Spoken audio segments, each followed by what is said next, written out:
temps pour Dieu, ben Dieu il est content, il nous visite et il nous remplit et voilà, c'est très bien comme ça. Et ce que je vois, c'est qu'on a faim et soif de justice. Ça a bien commencé les 2 premiers jours, on peut être reconnaissant de ce que le Seigneur fait. Hier, les 2 baptêmes, c'est une grande victoire dans le monde spirituel. Et donc, on va simplement remercier le Seigneur, lui présenter cette journée. Et après, moi, je vais faire une petite introduction au message que Raphaël va partager sur l'importance de la maturité en Christ. Voilà. Très bien, parce qu'on est bébé, mais si on reste bébé toute la vie, c'est pas bon. Si à 20 ans on prend encore le biberon, il y a quelque chose qui coince. Voilà. Donc voilà. Père éternel, nous te remercions pour cette journée. Comme tu le dis dans ta parole, c'est la journée que tu as faite, qu'elle soit pour nous un sujet de joie et d'allégresse, Seigneur. Merci parce qu'aujourd'hui encore, tu vas nous donner le pain de ce jour, Seigneur, la parole révélée, Seigneur, qui va nourrir notre foi et nous permettre d'avancer en toi, d'être agréable devant toi.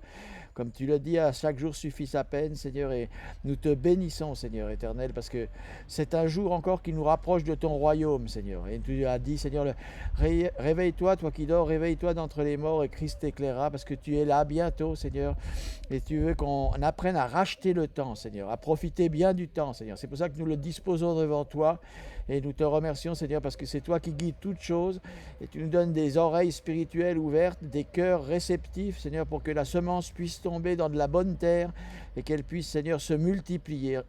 Nous te remercions, Seigneur, de cette réunion que tu nous as donnée, parce que c'est toi notre hôte, Seigneur, là où 2 ou 3 sont réunis en ton nom, tu es au milieu de nous. Et nous te remercions, Seigneur, parce que tu viens consoler, tu viens guérir, tu viens libérer, tu viens édifier, tu viens fortifier, tu viens nous donner des convictions, Seigneur éternel. Tu viens mettre en nous le vouloir et le faire, ta volonté qui est bonne, agréable et parfaite. Et nous te célébrons pour cela, au nom de Jésus-Christ. Amen. Amen. Donc, on va parler ce matin des mythes en fait sur le discipulat, parce qu'il y a des mythes, voilà, il y a des mythes. Qu'est-ce que c'est des mythes? C'est pas des insectes, hein.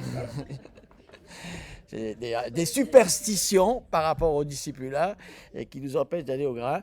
On se remet, moi j'aime bien ce verset que Jésus qui dit à ceux qui avaient cru, ceux qui gardent ma parole, ils seront vraiment mes disciples, ils connaîtront la vérité les rendra libres et ça va nous faire sortir. Et voilà, et on va lire dans Ésaïe 11, 16 que le disciple il est appelé à vivre à contre-courant. Jésus il a demandé à ses disciples passer de l'autre côté avec la barque et ils ramaient, ils étaient à contre-courant. Ce qui est marrant, c'est que dès que Jésus est monté dans la barque, ils sont arrivés de l'autre côté. Donc des fois, quand on rame très fort, c'est peut-être parce que Jésus n'est plus dans la barque. C'est juste une petite parenthèse, voilà. Donc, Ésaïe 11, 16, « Ainsi m'a parlé l'Éternel quand sa main me saisit. Il m'avertit de ne pas marcher dans la voie de ce peuple. » C'est le prophète Ésaïe, il est au milieu en fait d'Israël, c'est le peuple de Dieu. Donc ni comme les païens, ni comme les religieux. On traduit au temps actuel. N'appelez pas conjuration tout ce que le peuple appelle conjuration. Ne craignez pas ce qu'il craint, ne soyez pas effrayés. Et c'est vrai, comme hier je disais, normalement les disciples, ils vont bouleverser le monde. Mais aujourd'hui, on voit beaucoup de chrétiens qui sont bouleversés par ce qui se passe dans le monde. La pandémie, la guerre, le réchauffement climatique. Dieu a perdu le contrôle. Ben non, Dieu n'a pas perdu le contrôle. Il était assis sur son trône lors du déluge. Donc tout est sous surveillance. Et ce qu'il a prévu va s'accomplir. Et tout ça, c'est les préparatifs pour que son royaume de justice puisse se manifester sur la terre. On continue à lire. « Ne soyez pas effrayés. » Un disciple, c'est quelqu'un qui apprend à ne plus avoir peur. Parce que la peur, en fait, c'est la foi au diable. Parce que dans la Bible, 365 fois, c'est écrit « Tu ne crains pas. Ne crains pas. » Et dans la difficulté, hein, parce qu'en fait, c'est facile quand il n'y a aucun... Combien de fois tu as dit ? 365 fois, parce que Dieu sait bien que notre nature est quand même inquiète. Hein. Bon, il ne nous a pas dit de ne pas avoir peur, parce qu'il sait qu'on va avoir peur. Mais il nous dit, ne crains pas, parce que même quand tu es dans des situations qui te dépassent, que tu vois que toi, tu ne peux pas y arriver, moi, je suis avec toi. Et moi, je vais te la faire passer. Voilà. Tac. Alors, pourquoi il s'éteint tout le temps sans douille, là? Alléluia. Donc, ne soyez pas effrayés. C'est l'Éternel des armées que vous devez sanctifier. La seule chose dont on doit avoir une crainte, c'est Dieu. Dès qu'on développe la crainte de Dieu, c'est quoi? C'est le commencement de la sagesse. Et donc la crainte de Dieu, c'est intéressant parce que si on a vraiment la crainte de Dieu, on ne va plus avoir peur de rien. Parce que si Dieu est avec moi, qui sera contre moi? Je lui souhaite bonne chance, parce que c'est pas contre moi qui combat, c'est contre Dieu. Et donc, c'est l'Éternel que vous devez sanctifier, c'est lui que vous devez craindre et redouter. Et plusieurs, bon, je saute un verset, pardon. Plusieurs trébucheront, ils tomberont, se briseront, seront placés et pris. Enveloppe cette orale, scelle cette révélation parmi mes disciples. Alors, je veux que cette révélation elle soit scellée, que vous puissiez noter les versets. Et nous, Dieu nous appelle à marcher à contre-courant. Ne pas avoir peur. Et le complot, c'est pas les Illuminati, c'est pas les Big Burgers, c'est pas ça le complot. On n'a pas à lutter contre la chair et le sang, mais contre des puissances spirituelles qui sont bien réelles. Et le complot, il existe depuis le départ, c'est Satan qui veut prendre la place de Dieu. C'est ça, en fait, le complot que nous, dans lequel on est. Et on sait qu'il a déjà perdu. C'est pour ça que nous, on est déjà dans l'équipe des vainqueurs. Maintenant, ça ne veut pas dire que ça sera facile. C'est par beaucoup de tribulations qu'il vous sera nécessaire de rentrer dans le royaume de Dieu. Et Jésus a même dit, vous aurez des afflictions dans le monde, comme moi, si moi j'en ai eu. Est-ce que Jésus a eu des afflictions? Il en a eu. Hein, et donc, j'ai vaincu le monde. Hein. Donc, on va passer à... Alors, comment? J'ai besoin de toi de nouveau. Parce que lui, ça marche. Voilà, t'as vu, il faut que je sois à côté. Voilà. Voilà, donc le but de l'Église, comme famille spirituelle, c'est de collaborer avec le Seigneur pour amener chaque enfant de Dieu, chaque bébé, à la maturité. Quand un bébé il naît dans le monde physique d'un papa et d'une maman, il a reçu tout le potentiel pour se développer. C'est un petit bébé, mais hop, il a tout en lui pour grandir. Bon, il faut l'alimenter. Hein. Et donc le rôle de la vraie Église comme famille spirituelle, c'est d'alimenter chaque bébé spirituel pour qu'il arrive jusqu'à la stature parfaite de Christ, le modèle. Quand dans le verset 8, 29 de Romains, ceux qu'il a connus d'avance, il les a prédestinés à être semblables à Jésus. Prédestiné, là, c'est en fait, la traduction en grec, c'est le mot prototype. Donc, en fait, pour Dieu, il y a deux familles sur la terre. La famille d'Adam et la famille de Christ. Et tous ceux qui sont d'Adam, qui sont nés de nos parents, on a toute cette nature adamique pécheresse. Elle est incorporée en nous, on l'a reçue dès la naissance. Et tous ceux qui sont nés de nouveau en Christ, ils ont aussi la nature divine. Et donc ça, c'est important pour nous de voir que le but de Dieu, hein, c'est vrai que si on a un bébé de 6 mois qui boit le biberon, tout va bien. Mais si à 20 ans, tu es encore obligé de donner le biberon, hein, et c'est comme Paul qui dit aux Corinthiens, « J'ai pas pu vous donner de la nourriture solide parce que vous êtes encore des bébés. » Alors, des gens, ils restent bébés toute leur vie. Hein.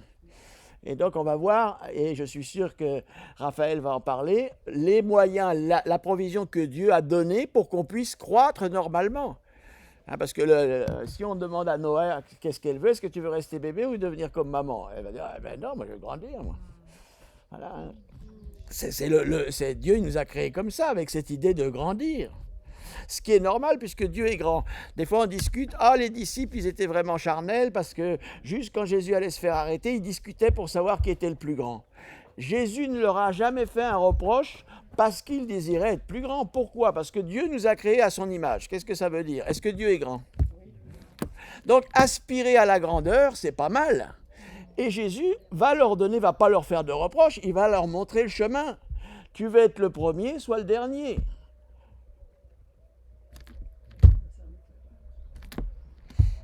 C'est tout, hein, c'est tout. Hein, voilà. Et donc, il montre le chemin. Parce que dans le royaume de Dieu, le plus grand, c'est celui qui... Voilà. Donc, Dieu, il n'a rien contre le fait qu'on veuille grandir. Et il va nous donner les moyens de grandir spirituellement. Et de nos jours, c'est vrai qu'il existe plusieurs conceptions erronées, bien ancrées dans la croissance, sur ce qu'est la croissance spirituelle. Le premier mythe, c'est dès que vous êtes né de nouveau, la croissance spirituelle est automatique. Alors pour tous ceux qui ont eu des bébés, si tu n'avais pas donné du lait à ton bébé, est-ce que la croissance serait automatique? Non, hein, pas vraiment. Hein. Donc il y a besoin, et dès la naissance, que tous les gens qui vont venir à Christ au travers du travail que vous êtes en train de faire, dès le départ, il faut leur donner le lait non adultéré de la parole de Dieu, c'est ce que vous êtes en train de faire. Et ça, pour croître dans le salut, si vous avez goûté que le Seigneur est bon. Parce qu'on va expérimenter, cette nuit, j'ai l'impression qu'il y a plusieurs qui ont expérimenté que le Seigneur est bon. Hein. Donc ça vaut le coup, hein. On n'est pas maso. Hein. On s'approche de Dieu parce que pour nous, c'est notre bien. Et donc, les chrétiens, ils assistent aux réunions des églises, vont croître automatiquement. Est-ce que c'est vrai? Il y a plein de gens, ils assistent à toutes les réunions. Les églises, aujourd'hui, elles sont pleines de gens qui assistent aux réunions et qui restent des bébés spirituels toute leur vie. Donc ça, c'est un danger, hein, parce que moi, si à 20 ans, j'avais dû donner le biberon à mon fils, j'irais voir des médecins. Il faut faire quelque chose. Il y a quelque chose qui ne va pas. Hein. Ce que je dis souvent, c'est dans l'assemblée, on expérimente Dieu, à l'église, on expérimente un programme. Voilà. Alors la réalité, la croissance spirituelle ne vient pas spontanément, elle vient par un choix, parce que Dieu nous a créés libres et responsables. C'est à nous de choisir, Dieu ne va jamais s'imposer. L'évangile, c'est une invitation. Et donc le choix, il doit être de ta part. Dieu, le choix, il l'a fait, il a résolu de nous sauver. Mais après, à nous de répondre ou pas. Donc c'est un choix, prendre l'engagement et accepter les efforts. Parce qu'en fait, il y a un grand prix derrière, mais en fait, il y a aussi des efforts à faire. Hein, l'athlète qui veut la médaille d'or, il s'entraîne. Hein. Et ben, c'est pareil. Et le soldat qui s'engage dans l'armée, s'il veut plaire à celui qui l'a enrôlé, ben, il souffre des pénalités, il est d'accord de souffrir et tout ça, c'est comme ça. Après, il va gagner. Parce qu'en fait, les gens, on a parlé, le disciple, c'est quelqu'un qui va expérimenter la victoire de Christ. Mais il y a un principe qu'il faut bien établir dans notre tête, la victoire est réservée uniquement à une seule sorte de personnes, ceux qui se battent. Celui qui ne se bat pas, la victoire, il faut qu'il l'oublie. Il va aller applaudir ceux qui gagnent, mais lui, il ne va pas la vivre. Et au bout d'un moment, on est content d'applaudir ceux qui gagnent, mais au bout d'un moment, c'est frustrant. Quand nous, ça ne bouge pas, c'est frustrant. Et donc, la croissance spirituelle vient par un choix qu'on fait. Il faut vouloir grandir. Qui c'est qui veut grandir? Là, donc, comme Raphaël m'a dit, c'est une bonne terre. Ça. Voilà, déjà, c'est normal, vous êtes normaux. Non, mais c'est bien. Hein. Voilà, il faut vouloir grandir, décider de grandir, de faire des efforts pour grandir. Pour devenir disciple, il faut commencer par prendre la décision.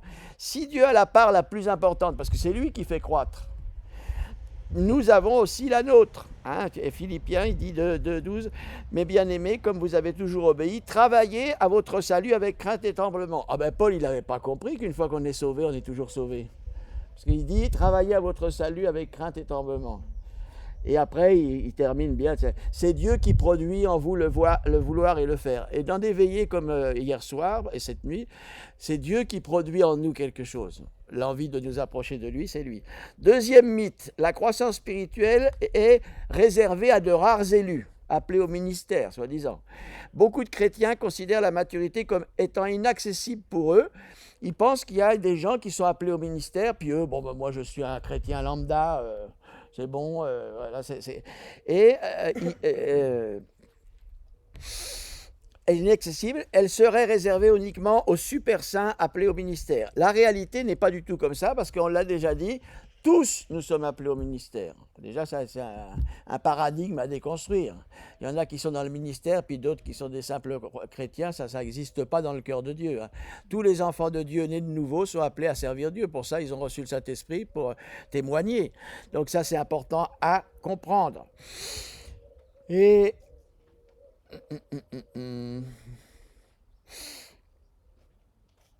donc, tous ceux qui sont nés de nouveau ont reçu le potentiel pour devenir comme Christ. Ça, c'est important. Ça, c'est de 2 Pierre 1, 3 à 4. Tout ce qui contribue à la vie et à la piété nous ont été donnés au travers de la connaissance de Dieu, qui nous a appelés par sa propre gloire et sa propre vertu, lesquels nous assurent de sa part les plus grandes, les plus précieuses promesses d'être participants de la nature divine. Il nous a fait naître par sa parole afin qu'on soit les prémices de ses créatures. Et donc ça, c'est très important à comprendre, c'est qu'en fait, quand on est né de nouveau, la semence, la parole de Dieu qui est née en nous, c'est une semence. Elle va développer Christ en nous. Si on l'alimente correctement, Christ va grandir en nous. C'est ce que Paul dit, je souffre les douleurs de l'enfantement pour que Christ soit formé en vous. Et ça, c'est le travail des responsables, d'être patient, hein, avec les enfants qui croissent, parce que ceux qui ont élevé des enfants, ils comprennent que des fois, c'est pas facile. Mais en fait, on les accompagne dans cette croissance, on les aide à passer les difficultés. Et tout croyant appelé à grandir en maturité doit développer des habitudes nécessaires, parce que ce verset que je viens de lire, on va être participant de la nature divine en fuyant la corruption qui existe dans le monde, ça termine, c'est pourquoi faites tous vos efforts. Et ça, c'est le travail du disciple, pour ajouter à votre foi la vertu. La vertu, c'est faire le bien, pas faire le mal. À la vertu, la connaissance. À la connaissance, la maîtrise de soi. La maîtrise de soi, la piété. La piété, c'est le fait de s'approcher de Dieu. Le disciple, la première chose qu'il doit faire, il doit faire une relation. Parce qu'on a vu, en Dieu, la relation précède la mission. Si on n'a pas une bonne relation avec Dieu, Dieu ne va jamais nous envoyer à la mission. Et après, la piété, l'amour fraternel, l'amour. Et voilà, si ces choses sont en vous, elles ne vous laisseront pas oisifs pour l'œuvre de Dieu. Et c'est ainsi que les portes du royaume de Dieu vous seront amplement ouvertes. Qui c'est qui veut que les portes du royaume de Dieu, avec les anges et tout, hein. C'est bon et fidèle serviteur, rentre dans la joie de ton maître. Voilà. C'est bien, hein, parce qu'il y en a qui vont être sauvés comme au travers du feu. Hein. Ça va.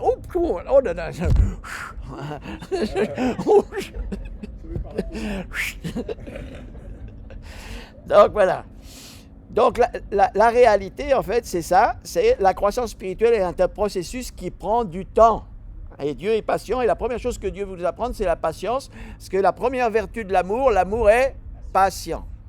Et donc, ça prend du temps. C'est pas le micro-ondes. Tac, je vais aller au séminaire, à la rencontre pour Dieu, au chalet, et hop, je vais sortir transformé. Non, c'est un processus. Voilà, c'est petit, pas à pas. Il n'y a pas d'ascenseur qui nous amène en haut à la maturité spirituelle. Il faut prendre l'escalier. Voilà. Et donc, la maturité est une destination qui nous demande de faire un voyage qui dure toute notre vie. Tu ne seras jamais arrivé.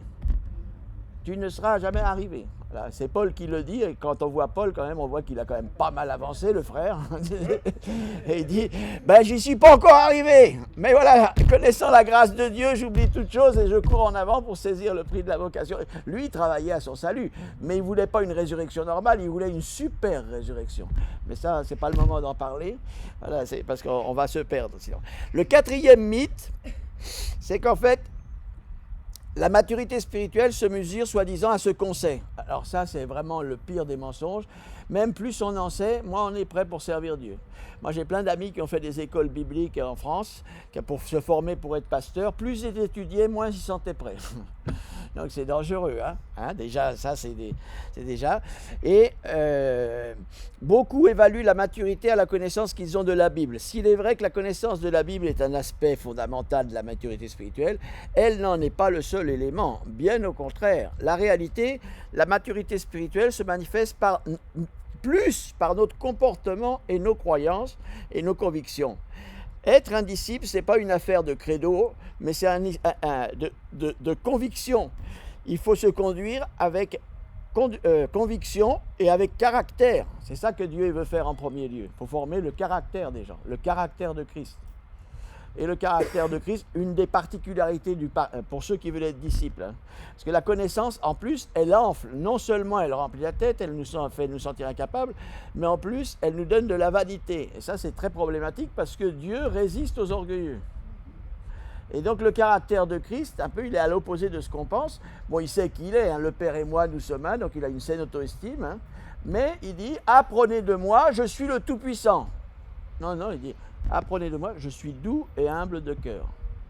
Donc le disciple, et là, quand je suis au milieu de vous, c'est pour ça qu'on est touché avec mon épouse, on voit l'amour fraternel. Et ça, c'est très important. Parce que je disais hier, par exemple, n'arrêtez pas de vous assembler. C'est pas parce qu'en français, c'est que personne ne quitte son assemblée. Ça, c'est n'arrêtez pas. Si on a une relation d'amour les uns avec les autres, pourquoi on va se séparer ? Explique-moi, c'est bête, hein, faut être maso, hein, quand même. C'est déjà difficile de trouver des amis, mais en fait, des gens qu'on aime comme ça. Les disciples, quand ils partaient à la mission, ils pleuraient parce qu'ils n'allaient plus se voir.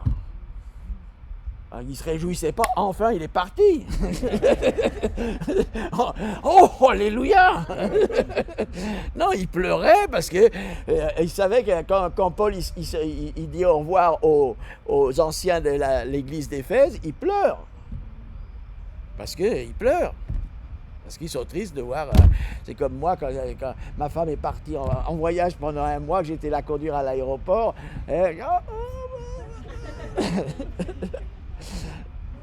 Mais ça me fait du bien de pleurer de temps en temps, ça nettoie. Voilà. Voilà. Alors là, j'ai besoin de mon aide. Ne crains pas.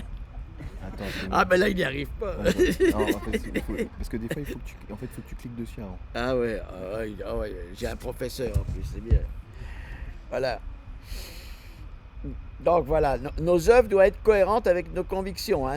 Ainsi en est-il de la foi. C'est Raphaël qui le disait hier. Si elle n'a pas les œuvres en elle-même, elle est morte. Et donc en fait, ça ne peut pas aller. Et je quitte un peu parce qu'il ne faut pas que je monopolise le temps parce que Raphaël doit parler. Si notre foi, elle n'a pas changé radicalement notre manière de vivre, c'est pas vraiment la foi. Pardon. Hein. Parce que si quelqu'un est en Christ, qu'est-ce qui se passe? Toutes choses anciennes sont. Donc si toi tu vois pas le changement, c'est pas Dieu qui a péché, c'est toi qui n'as pas compris la règle du jeu. Il y a quelque chose que tu n'as pas mis en pratique. Parce qu'en fait, si tu es en Christ, tu es vraiment une nouvelle créature et tu te reconnais plus. C'est comme Paul, c'est plus moi qui vis, c'est Christ qui vit en moi. Voilà, ça c'est important de le voir. Hein. Le danger de posséder la connaissance, c'est qu'elle produit l'orgueil et notre connaissance doit être tempérée par un caractère humble. Alors, non, tu vois, moi, voilà. Non, c'est bon, j'ai fait comme tu m'as dit. Tu vois. Il faut faire comme il dit le professeur. Voilà, il fait comme il a dit. Là, je crois qu'il commence à me pardonner. Bon, le 5e mythe, la croissance spirituelle est une affaire personnelle et privée. Alors là, celle-là, elle est pas mal en France, parce qu'en fait, l'individualisme a gagné beaucoup, et il y a plein de gens qui font des cures d'âme, des machins, des trucs, moi. Et en fait, Dieu, il nous demande, il est venu sauver notre âme, mais il dit, le moyen, c'est qu'en fait, tu renonces à toi-même. Donc tu t'oublies, parce que moi, je m'occupe de toi. Toi, tu t'occupes de mes affaires, moi, je m'occupe des tiennes. C'est ça, le contrat, il est comme ça. Hein. Alors arrête de te préoccuper parce que maintenant je suis ton bon berger, je t'ai pris à charge depuis ta naissance spirituelle jusqu'à ta mort, tu n'as plus à t'en inquiéter. Hein. C'est les païens qui s'inquiètent. Hein. Toi, tu es un disciple, tu es mon enfant, tranquille, hein, tu te réjouis d'être mon enfant, et c'est comme ça que ça se passe. Et donc, et les gens, ils veulent croître spirituellement tout seuls. Le culte individualiste de notre culture occidentale conditionne notre façon d'envisager la croissance spirituelle. La plupart des enseignements tentent à centrer la personne sur elle-même, qu'elle se sente bien. Hein. Sans aucune référence, les gens, dans les derniers temps, les gens ils se nommeront des professeurs ou des maîtres qui leur enseigneront des choses qui sont agréables à leur oreille. Oh, tu vas beaucoup prospérer. Oh, ça va aller très très bien dans ta vie. Non, à Paul, quand il s'est converti, il lui a été montré combien il allait devoir souffrir pour Christ. C'est autre chose, hein. Mais il avait aussi les yeux ouverts, il dit, ouais, mais derrière le prix de la vocation céleste en Christ, quand même, ça quand même, ça vaut le coup. Hein, là, on sort de la vie de vanité, là. Hein, c'est plus tout est vanité, tout est précaire. Non, là, c'est éternel, c'est glorieux, c'est plein, c'est quand même, c'est bien. C'est bien. Alléluia. Donc, la plupart des enseignements, voilà. Proverbe 8, ça, c'est un proverbe que tu dois mettre dans l'assemblée, Raphaël. 18, 1. Qui c'est qui me le lit avec une haute et intelligible voix? Proverbe 18, 1. Pardon, j'ai pu me tromper. Des fois, je fais exprès de me tromper, que vous ne mettez pas la confiance dans l'homme. Oui, parce que l'erreur est humaine d'abord. Moi, je l'ai, hein, je le lis, hein, s'il y a la personne qui...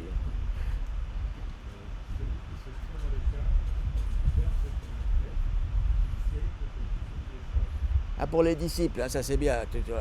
On va le relire bien. Il faut le mémoriser celui-là.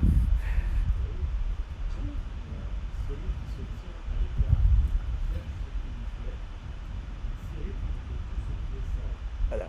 Parce que la nouvelle vie en Christ, pour être un disciple, elle est corporative. On a besoin les uns des autres. Ça, c'est très important à comprendre. Tu ne peux pas devenir un disciple tout seul dans ton coin, ça n'existe pas. Et la plupart de la formation, c'est justement le frottement qu'on a les uns avec les autres. On doit s'aimer les uns les autres. Si on n'est pas les uns avec les autres, comment on peut s'aimer les uns les autres? C'est pas possible. Hein? Donc, on a besoin les uns des autres pour grandir. La relation avec Dieu est une relation avec le corps de Christ. Hein? Le premier commandement, qu'est-ce que c'est? De tout ton cœur, toute ta force, toute ton âme, toutes tes forces. Voilà, ok. Et le deuxième, qui lui est semblable. Voilà. Donc tu ne peux pas dire « Ah, moi j'aime Dieu, j'ai une communion chez moi tout seul avec Dieu, c'est formidable. Hein. » Et il est où ton assemblée? Il n'y en a pas. Et donc tu dois aimer. Si tu aimes Dieu, tu dois aimer ton frère. Et même après, si on va dans un Jean, celui qui aime son frère aime Dieu, mais celui qui n'aime pas son frère, qu'il oublie de penser qu'il aime Dieu, il s'illusionne. Voilà. Donc notre relation, voilà. Et dans Hébreux 10, 24, il est écrit « Veillons les uns sur les autres pour nous exciter à la charité, aux bonnes œuvres. » Donc en fait, les disciples, on s'exhorte les uns les autres, on s'encourage les uns les autres, on se corrige des fois même les uns les autres parce qu'on en a besoin. N'abandonnons pas notre assemblée, comme c'est la coutume de quelques-uns, mais exhortons-nous réciproquement. Et donc c'est ça. Dieu a voulu que nous naissions et grandissions dans une famille. Quand je suis né bébé, j'étais dans une famille. Les choses matérielles ou naturelles, elles typifient les choses spirituelles. Dieu nous a fait naître de nouveau dans une famille spirituelle. Et donc il faut y rester. La communion n'est pas une option, elle est une nécessité. C'est indispensable de vivre en communauté les uns avec les autres pour être des disciples. C'est comme ça que ça se passe. Voilà. Comme ça, on meurt à notre égoïsme, notre vie indépendante de Dieu, à notre individualisme, et c'est comme ça que ça se passe. Et là, je vois que Dieu fait un travail en vous, parce que c'est vrai qu'il y a la communion fraternelle. Hein, qu'il est agréable et qu'il est doux pour des frères de vivre ensemble, on s'en rend bien compte. Il y a une joie qui s'extériorise parce que c'est le Saint-Esprit et il est avec nous. Hein. Et d'ailleurs, quand on aime rester ensemble, c'est la preuve d'une onction du Saint-Esprit. Parce que l'Esprit, sa fonction, c'est de unir. C'est pour ça que celui qui se tient à l'écart, il cherche ce qui lui plaît, il s'irrite contre tout ce qui est sage. Et il veut en tout cas pas faire la volonté de Dieu, parce que la volonté de Dieu, elle est corporative. Et tous ceux qui vivent tout seuls, ils ignorent les commandements qui disent « Aimez-vous les uns les autres, exhortez-vous les uns les autres, aidez-vous les uns les autres. » C'est pas possible si tu es tout seul. Le 6e mythe, et je passe la parole à Raphaël. L'étude de la Bible suffit pour grandir, on l'a déjà vu un petit peu. Et ils mettent l'accent sur l'enseignement biblique et sur la doctrine sans se préoccuper du développement relationnel des gens. La réalité, il faut une variété d'expériences pour produire la maturité spirituelle. La connaissance biblique, elle n'est pas suffisante. Louer, c'est ce qu'on a fait cette nuit. Adorer Dieu, aimer les frères, partager sa foi avec les perdus. Et toute stratégie cherchant à mener les disciples à la maturité doit inclure toutes ces choses. Adoration, communion, étude biblique, service, ministère. Hein. Qui sait peut me traduire qu'est-ce que ça veut dire ministère? On le sait, vous le savez. Voilà, servir. Donc ça démystifie, hein, parce que déjà, il y a ministère, c'est celui qui est en haut. Non, le ministère, c'est celui qui sert. Voilà, et Jésus nous a rachetés par son sang pour faire de nous un royaume de serviteurs. Donc si tu n'es pas un serviteur, déjà, tu n'es pas dans le groupe. C'est fini, tac, t'es exclu. Voilà, donc nous devons apprendre à... voilà. Et on doit apprendre à élever notre niveau d'engagement. Le disciple, c'est simple, il doit tout abandonner.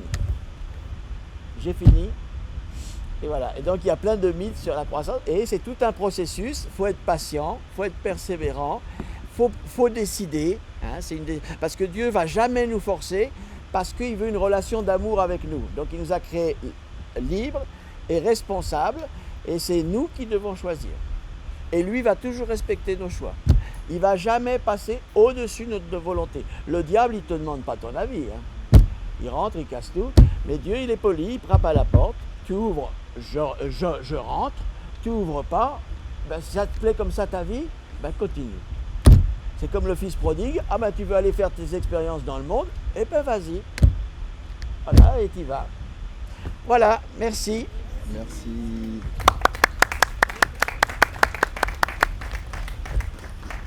J'ai pas été trop long. Pas du tout. Ça va compter jusqu'à 11h30. Tu vois, l'esprit quand même. Il a gagné.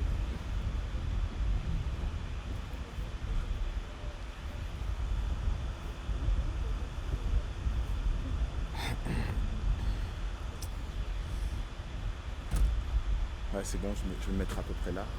Ouais.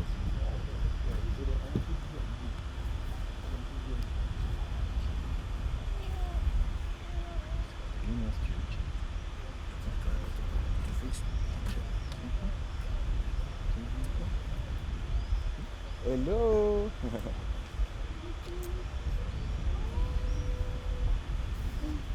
Donc merci Seigneur pour cette journée.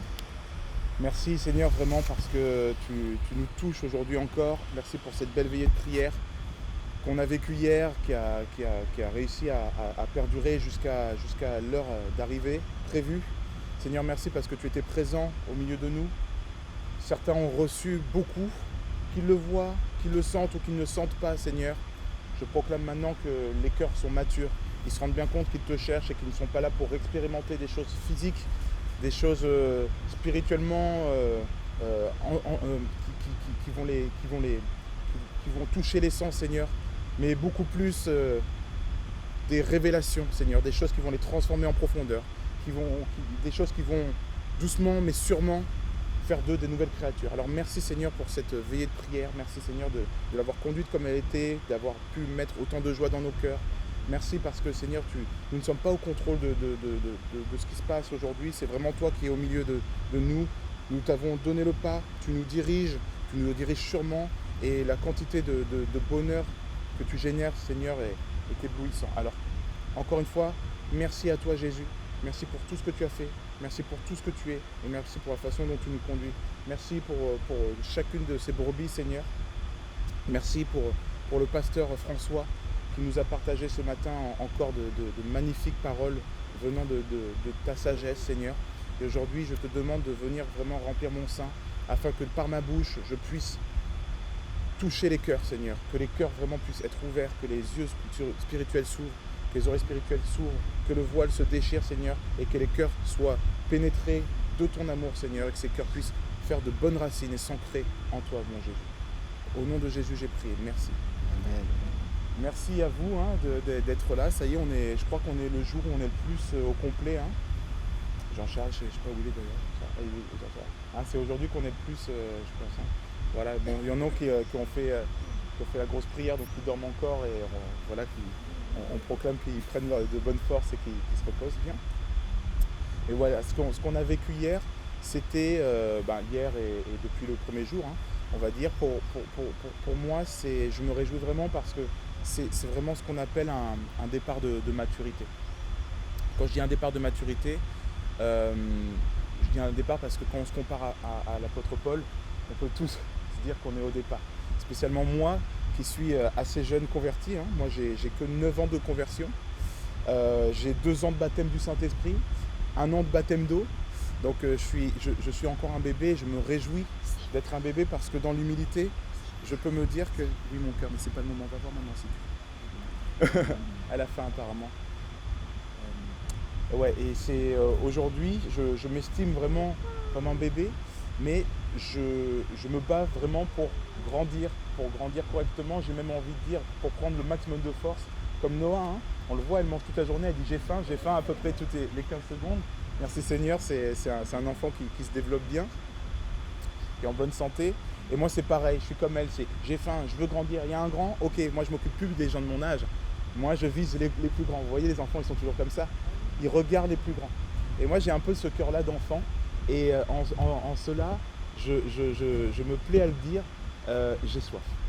J'ai soif de grandir et j'observe tous ceux qui sont plus grands que moi et je me demande toujours qu'est-ce qu'ils ont fait. Donc c'est pour ça, un peu comme hier, moi ce que je vais vous partager, c'est mon logiciel. Je vais essayer de partager des choses un peu pragmatiques, techniques, des outils qui, moi, m'aident à grandir plus vite, à avoir de meilleurs scores aux jeux vidéo. Dans le monde, ce serait ça. À pouvoir courir plus vite, à pouvoir grimper plus haut dans les arbres, à pouvoir, voilà, un enfant, voilà ses objectifs. Moi, mon objectif en tant qu'enfant de Christ, c'est d'être plus mature en Christ, de me transformer et de continuer surtout à me transformer. Parce que ce que j'aime le plus, c'est quand les gens me disent « mais t'as changé ». Et moi, je dis « quoi ? J'ai changé ?» Non, et que je ne m'en rends pas du tout compte. Parce qu'il y a un aspect vraiment complètement énigmatique. Parce que moi, je ne vois pas quand je change, forcément, mais c'est mon entourage finalement qui est le meilleur témoin. Et effectivement, moi, généralement, c'est plutôt quand je regarde 6 mois avant, 1 an avant, et je me dis, mais ça, c'était moi. Ou alors quand je suis dans une situation, et ça c'est souvent dans les épreuves, là, on te klaxonne, on te fait une queue de poisson. Tu sais, à la Marseillaise, il te fait une queue de poisson, il te klaxonne, il t'engueule. Et là, je le bénis, Seigneur. Et là, tu fais, mais c'est pas moi, ça. Mon vocabulaire, j'ai perdu mon vocabulaire. Donc aujourd'hui, permettez-moi de parler de maturité en Christ. Je parle d'une chose, encore une fois, on se dira, mais il est jeune. Et ça, c'est souvent dans la religion. Ne soyez pas trop rapide à enseigner, tout ça et tout. Et c'est vrai. Il faut faire attention à ce qu'on enseigne. C'est pour ça que je colle beaucoup à la Bible. C'est pas une façon de me dire que on va me prendre plus au sérieux. C'est juste une façon, moi, de ne pas trop m'égarer. Voilà, c'est mon tuteur et ça reste. Mais oui, je suis jeune. Mais je ne suis pas du monde. On sait qu'un apôtre en bonne santé, un disciple en bonne santé, à peu près, ce que disait François, à peu près en 3 ans, il est prêt. Qu'on estime qu'il soit prêt ou pas, Dieu dit qu'il est prêt, il est prêt. Parce que dans les bonnes conditions, on a une maturité, on grandit beaucoup plus rapidement qu'un bébé. Mais cette maturité, et merci Seigneur, elle est aussi très très longue. Il nous a préparé de grands trésors, un grand chemin pour arriver jusqu'à cette fameuse stature parfaite de Christ. Un très long chemin. Mais la Bible nous parle de maturité. Et là, en ce sens-là, moi je peux me permettre de vous en parler. Je peux me permettre de parler de quel genre de maturité j'ai pu prendre moi depuis mon départ et qu'est-ce qui m'a aidé à faire ça. Quel genre de maturité ont vécu des gens comme par exemple François ou tous ceux qui ont plus de maturité et qu'est-ce qu'ils ont fait pour y arriver. Quel genre de maturité les apôtres et les disciples ont obtenu et qu'est-ce qu'ils ont fait pour y arriver. Et même quel genre de maturité a obtenu Christ. Parce que Jésus lui-même a dû grandir en maturité. Donc, on va en parler. Donc, ce que je disais, c'est que je ne suis plus le même qu'il y a 1 an. Il y a 1 an, j'étais déjà né de nouveau, pas de souci. Je parlais en langue, j'avais donc je tirais déjà les bénéfices d'une prière dans l'esprit. J'avais déjà une vie plutôt sanctifiée. Sauf que je disais au Seigneur, donne-moi soif, apprends-moi et fais sortir tout ce qui ne va pas de moi. Et là, il m'a fait remarquer certaines petites choses. C'est très personnel, il n'y a aucun jugement, c'est mon expérience personnelle. Si vous n'êtes pas encore à ce stade-là et tout, ne prenez pas pour vous. Si ça vous pique, réfléchissez, priez là-dessus. C'est bien que ça pique. Et moi, le Seigneur m'a dit, t'es fiancé, c'est bien, mais t'es pas marié. Et là, j'ai fait. Mais j'avais déjà beaucoup changé. Et je suis vraiment très différent qu'il y a 2 ans. Il y a 2 ans, je me disputais très régulièrement avec mon épouse. Mais ce n'était pas des discussions, c'était des disputes. Elle parlait allemand, je parlais chinois. Mais je regarde, il y a 2 ans, j'étais très très différent, demandez à ma femme. J'étais très très différent. Aujourd'hui, le fait même de se disputer est une écharde dans notre chair. Et on va très très vite en parler, très très vite creuser là-dedans. Avant on disait, tu sais quoi, alors dans ce cas-là, qu'est-ce qu'on fait? On se sépare ou pas? Aujourd'hui, dans la maturité, on ne parle même plus de ces choses-là, parce que ça, c'est des choses d'enfants, vous voyez? Donc, il y a de ces choses-là qui, en fait, aux yeux du monde, n'ont pas trop d'intérêt. Mais moi, aujourd'hui, je vis une harmonie dans mon couple qui est extraordinaire et qui ne fait que grandir. Il y a des points parfois de désaccord, parfois on est fatigué, parfois il n'y a pas de souci, on va tout le temps grandir là-dedans. Mais mon couple s'est complètement transformé, ma famille s'est complètement transformée, ma vie qui, je pensais être sanctifiée, c'est vraiment sanctifiée. Et quand je dis ça, je dis, Seigneur, sonde toutes choses et montre-moi ce qui ne va pas. Et je sais que dans 1 an, je dirais, vous vous rappelez quand je vous ai parlé de ma vie sanctifiée? Il y avait ça, Seigneur, tu as révélé ça, et donc j'ai changé ça. Mais merci Seigneur parce qu'on grandit. C'est important de ne pas se comparer aux autres, selon moi. De ne pas se comparer aux autres, mais de toujours tout remettre à Christ et de chercher à grandir, de prendre des exemples. Par exemple, comme je disais, moi j'ai un mentor spirituel. Pourquoi? Parce qu'on s'est rencontrés, mais parce que quand je suis là sur des questionnements, tout ça, j'ai besoin d'avoir des gens. Sur la lettre Octave, j'ai des gens comme Sandrine, j'ai des gens comme Gabriel et Ayad, j'ai des gens comme Sam, j'ai des gens comme Corinne et Sylvano, que vous connaissez peut-être, qui sont autour de moi. Pourquoi? Parce que je leur ai demandé, je leur ai dit, si je dis quelque chose, regardez mes lives s'il vous plaît, si je dis quelque chose qui ne va pas, corrigez-le. Si des gens se posent des questions, parlez-en sur le groupe. que tout soit mis en lumière et que les gens grandissent en maturité, qu'il n'y ait pas de désordre sur ce groupe. Parce que moi, je ne peux pas m'occuper évidemment de tout, mais je me sers de ces personnes-là parce qu'ils ont plus d'expérience que moi, parce qu'ils m'apportent des conseils précieux. Parfois, merci Seigneur, l'Esprit m'utilise aussi pour leur donner des conseils et pour leur parler. Et moi, ce qui m'intéresse, c'est de voir les grands frères et les grandes sœurs pour pouvoir suivre le bon chemin. Donc, nous changeons tous surnaturellement. S'il y a des chaises, peut-être pour... Là, il y en a une là, et il y en a une ici, derrière Mathieu Sarah. Ouais, c'est bon, il y a les comptes. Nous changeons tous surnaturellement. Comme disait François, hein, on ne va pas paraphraser, mais ce qui est super, aussi avec François, j'avais oublié de vous dire, c'est que quand on a le même esprit, ça veut dire que l'introduction, c'est vraiment une introduction complètement complémentaire. Il n'y a pas eu de doublon, il a exprimé les choses que finalement j'aurais même qui auraient manqué dans ce que j'avais envie de vous partager. On est complètement raccord alors qu'on n'a jamais parlé de ça. On en parle tout le temps parce qu'on parle souvent, mais c'est magnifique parce qu'on voit qu'il n'y a qu'un seul esprit. Et quand on a le même esprit, on se reconnaît. Vous avez remarqué, parfois, vous voyez des gens, c'est ça la communion fraternelle. On voit des gens, on se dit, j'ai l'impression de les connaître depuis je ne sais pas combien de temps. Joyce, j'ai envie de la prendre dans mes bras tout le temps. Tu vois, c'est ma Joyce. Tu vois, c'est ma sœur. Mais dans le monde, c'est complètement surnaturel. Alors je reviens sur ce que je disais, c'est que on a des changements complètement surnaturels. Il y a fort à parier qu'il y a un an, vous étiez des personnes complètement différentes. Ah, Michael et Manon, ils sont... On est d'accord. Michael et Manon, leur témoignage, pour ceux qui ne connaissent pas, je ne vais pas le dévoiler parce que c'est eux qui le feront à leur guise, à un moment de témoignage ou un moment de temps calme, mais il y a un an, vous les rencontriez, entre guillemets, et vous disiez, eux, ils sont trop dans le monde. Trop dans le monde pour moi. C'est cool, on va peut-être boire un café, mais trop dans le monde. Aujourd'hui, ils vont... Je les appelle les apôtres parce que ils sont là. Bon, vous faites quoi? Ah ben là, on a reçu, notre famille nous attend, donc on y va. On va parler. Bon, bah tout le monde s'est converti apparemment. Donc là, on nous appelle à un autre endroit. Ok, bah là, on nous a donné un terrain, une voiture, tout ça. Bon, on a redistribué du coup. Mais là, ah oui, bon, bah un cousin, bah viens parler. Bon, bah il s'est converti apparemment. Et tout ça avec un bébé dans le bras, une voiture à 3 roues. Enfin voilà, c'est ça. Ça va, vous avez réussi? Ah, Dieu pourvoit. Merci Seigneur. Oh, waouh. Et là, c'est là où on voit, moi je trouve ça très impressionnant et très encourageant parce que on peut voir que nous on grandit, mais surtout on peut voir nos frères et sœurs grandir. Et là on se dit, c'est pas une blague. C'est pas une blague. Moi je pense à Félix, je pense à Angela, je pense à Jean-Charles, je pense à... En fait, je vais pas tous vous citer parce que Géla, Étienne, enfin tous, excusez-moi, tous, vous êtes tous apportés de bons fruits et c'est magnifique. Donc, on lit dans Galates 2:20.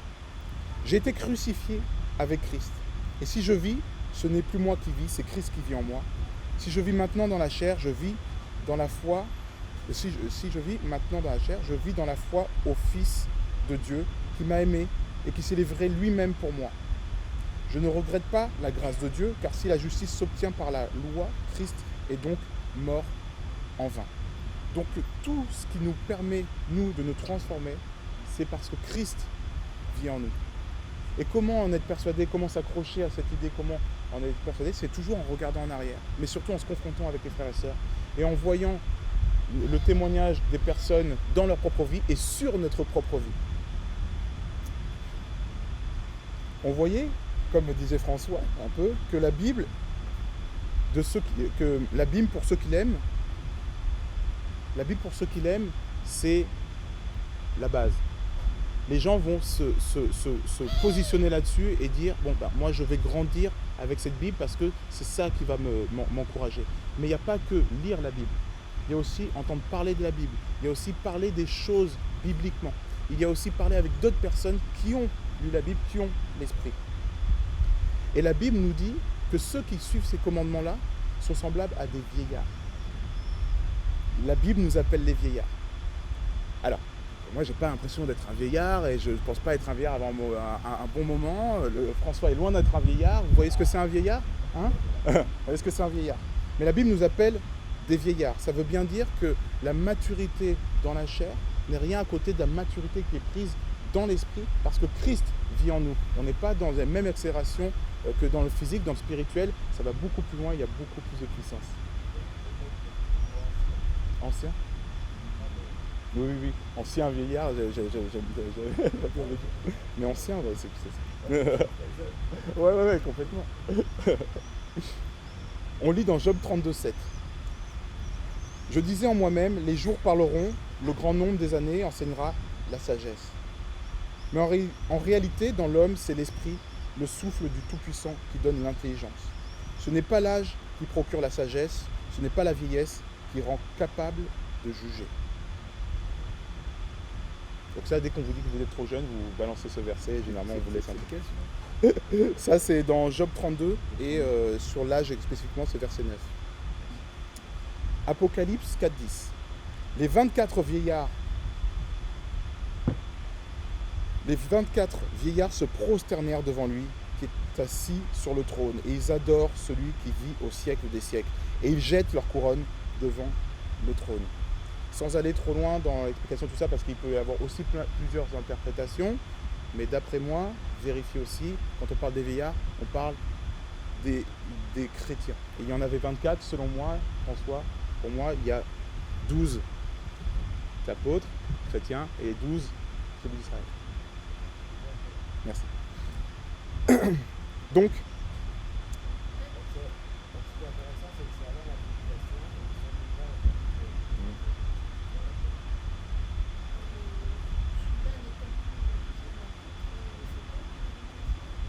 non.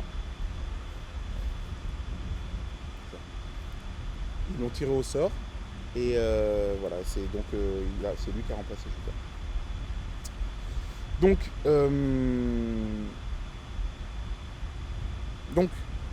les vieillards, c'est ce qu'on appelle communément l'Église. Je vais appeler comme ça l'Église. Hein. Et cette Église-là, ils sont décrits comme des anciens. Et Jésus est même appelé, dans certains passages, comme l'ancien des jours.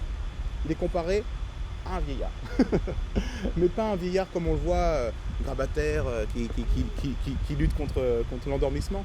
Non, on le voit avec puissance, les cheveux blancs, avec la stature de la sagesse, d'accord, et tous les attributs de la sagesse. Donc c'est pour ça que le terme ancien serait peut-être plus compréhensible dedans. Même si ça me fait rire de me dire que vieillard. Moi ça fait marrer. Apocalypse 1.13. Et au milieu des 7 chandeliers, quelqu'un qui ressemblait à un fils d'homme, vêtu d'une longue robe et ayant une ceinture d'or sur la poitrine. Sa tête et ses cheveux étaient blancs, comme de la laine blanche, comme de la neige. Ses yeux étaient comme une flamme de feu. Je pense qu'à 33 ans, on a rarement les cheveux blancs comme ça. Mais justement, la sagesse dans le monde spirituel, la sagesse prédomine sur l'âge physique, évidemment. Dans Daniel 7.22, mais le vieillard s'avança et rendit justice au peuple qui appartient en propre au Dieu très haut. Lorsque le temps fut venu, le peuple de Dieu entra en possession de la royauté. Comment on reconnaît la maturité d'un arbre? Ses racines, très bien. On voit que ses racines font la maturité d'un arbre. On peut voir aussi aux nervures de bois. Sur les nervures de bois, on peut voir plus la nervure, plus on peut retracer sa vie, tout ça. C'est pour ça que ceux qui connaissent un peu ce que je fais en art, je fais toujours des nervures de bois dans les personnages. Ça représente l'identité et l'expérience de la personne. La maturité, pour un arbre fruitier, c'est le fruit aussi, évidemment. Et ce fruit-là, on sait que l'arbre est mature quand il donne des fruits aussi comestibles, parce qu'un fruit peut commencer à donner des fruits qui ne seront pas comestibles jusqu'à un certain temps, jusqu'à ce que finalement le bon fruit soit arrivé et on reconnaît l'arbre à son fruit. Jésus, c'était pareil. Comment on a su que Jésus était mature dans la Bible? On voit qu'il a grandi en esprit, en caractère, comme disait François, et en sagesse. On lit dans Luc 2.52. Et Jésus croissait en sagesse, en stature et en grâce, devant Dieu et devant les hommes. Il ne grandit pas en stature, en grâce, tout ça, seul. Il devient le témoin de cette maturité. Et nous sommes appelés à imiter Christ. Donc, en tout temps, nous sommes appelés à être témoins. Donc vivre nos conversions de notre côté, cette maturité de notre côté, ça va être compliqué parce qu'on n'aura personne avec qui se confronter, on n'aura pas de reflet dans le miroir et on ne saura pas forcément où est-ce qu'on en est. Et évidemment, le but, c'est de ressembler à Christ et d'arriver à sa stature parfaite. Donc, ce qui compte pour Dieu, ce sont les fruits. Comment Dieu reconnaîtra si nous sommes... Merci Mathieu. Comment Dieu reconnaîtra si nous sommes matures? C'est à nos fruits. Quels sont les fruits? Ils sont multiples.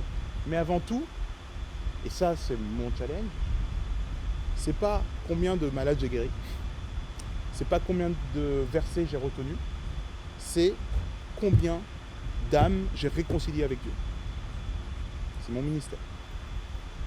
Donc les fruits, on le voit au nombre de personnes qui sont touchées autour de nous. Ça peut être des témoins par un témoignage silencieux. Waouh, t'as tellement été transformé que je viens à toi. Ça a été le cas d'Armand. Armand a changé. Il n'a pas essayé de pousser son fils Tom à changer. Il l'a laissé vraiment tranquille. Il a dit je remets à Dieu. Il n'a pas cessé de prier pour lui, en communauté, etc. Un jour, Tom a commencé à s'intéresser. Il a suivi à l'église une fois, 2 fois. Il a vu l'église de maison. Il a aimé tout ça.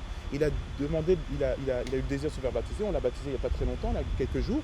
Et qu'est-ce qu'il a dit dans son témoignage? On avait tous les poils. Qu'est-ce qu'il a dit dans son témoignage? Moi, j'ai vu mon père et j'ai dit non, ça c'est trop. Ça, c'est sûr que Jésus existe quand je vois le changement dans mon père. Et ça, c'est les bons fruits du Saint-Esprit. Ça, c'est la maturité d'Armand qui a porté de bons fruits. Tom. Vous saurez sauver, vous tous et vos familles. Vos familles seront sauvées aussi et avant tout, parce qu'il y a beaucoup de choses qui sont dites là-dessus, mais avant tout parce que vous serez de tels témoignages que les gens vont tomber. Et après, il y a plein de choses aussi spirituelles qui vont se passer. Mais... Galates 5, 22. Mais le fruit de l'esprit, le fruit que nous allons donner, c'est l'amour, la joie, la paix, la patience, la bonté, la bénignité, la fidélité, la douceur, la tempérance et l'amour. Moi, personnellement, techniquement, ce verset-là, je l'ai appris par cœur. Je le répète sans cesse et c'est pas très difficile de apprendre ce verset. Ça me permet de tout énumérer, tout le temps, et de voir sans cesse si je manque de quelque chose. Ce que je fais, et vraiment, ça a un impact sur ma vie radical. Je me lève, je me fais tirer les cheveux, j'ai une petite fille de 3 ans et demi. Hop! Merci Seigneur, merci que je te remets cette journée. Et c'est automatique. Je viens, je loue Dieu, je le remercie d'avoir renouvelé ses promesses aujourd'hui, d'avoir renouvelé mon âme. Je remets cette journée. Ça peut durer entre 10 secondes selon l'urgence qui m'attend, ou 1 heure, j'en sais rien. Mais tant que je peux rester là, j'ai encore à moitié endormi, parfois je retombe, bam, je repars. Seigneur, c'est pas grave. Je lui remets toutes mes journées. Et je lui demande toujours de me remplir et de me faire porter du bon fruit de l'esprit. Pareil, dès que je peux dans la journée, pareil, dès que je peux le soir. Et quand il m'arrive une situation, là, hier, je devais installer mon exposition, d'accord? J'expose à un endroit où l'artiste qui était avant a les clés et devait me les redonner. On avait dit à 17h, tu me donnes les clés, c'est moi qui ferme le moulin, c'est un moulin, je ferme le moulin et je te le donne. On passe pas par la mairie. D'accord? On avait rendez-vous à 17h, à 16h, il est parti. Il a donné les clés, non pas à la mairie, mais il a posé dans la boîte aux lettres de la mairie. Les mairies ferment généralement à 16h30. Je suis arrivé avec tout mon matos, toute mon expo. Et il est où? Il est. Et là, Gabriel? Tu es où? Ah, mais je suis déjà chez moi à Marseille, j'ai récupéré ma fille, tu comprends, mais c'est dans la boîte aux lettres et tout. Mais tu te rends compte que là, et là, amour, paix, joie, patience, douceur, tout ça. Écoute, on va trouver une solution. On va trouver une solution. Et la prochaine fois que je verrai, je dirai, écoute, il s'est passé ça, ça m'a mis dans telle situation. Il faut que tu comprennes que ça m'a mis dans cette situation et que la prochaine fois que ça se passe, j'ai besoin de compter sur toi. Voilà, parce qu'on reconnaît l'arbre à son fruit.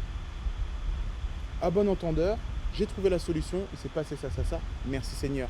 Et on a prié, le Seigneur a pourvu. Le Seigneur, ah ouais, t'es sûr? Ouais, le Seigneur a pourvu. C'est un moyen d'évangéliser. Et il va voir, il va dire, mais qu'est-ce qu'il a que je n'ai pas? Parce que moi, s'il m'avait fait la même chose. Et là, j'ai pu aussi prier, Seigneur, pardonne-moi pour tout ce que j'ai dit dans mon cœur sur Gabriel. Voilà, je te pardonne et qu'il soit béni, Seigneur. Et ça me permet, moi, de toujours rester ancré sur les fruits. Parce que ce qui m'intéresse n'est pas la faveur des hommes, c'est celle de Dieu. C'est pas ce que pensent les hommes, c'est ce que pense Dieu de moi. Et je veux que quand il viendra à mon figuier, il ne puisse pas se dire, il n'y a rien à manger, qui sèche. Je veux qu'ils se disent, je bénis au centuple cet arbre, qu'il aille, qu'il grandisse, et je repasserai joyeusement et j'en redistribuerai encore plus à mes disciples. On lit dans Éphésiens 4,13. Jusqu'à ce que nous soyons tous parvenus à l'unité de la foi et de la connaissance du Fils de Dieu, à l'état d'homme fait, à la mesure de la stature parfaite de Christ. Jusqu'à quand nous devons prier pour ces fruits? Jusqu'à quand nous devons manifester ces fruits? Jusqu'au bout, jusqu'à la stature parfaite de Christ. Donc on ne s'arrête pas.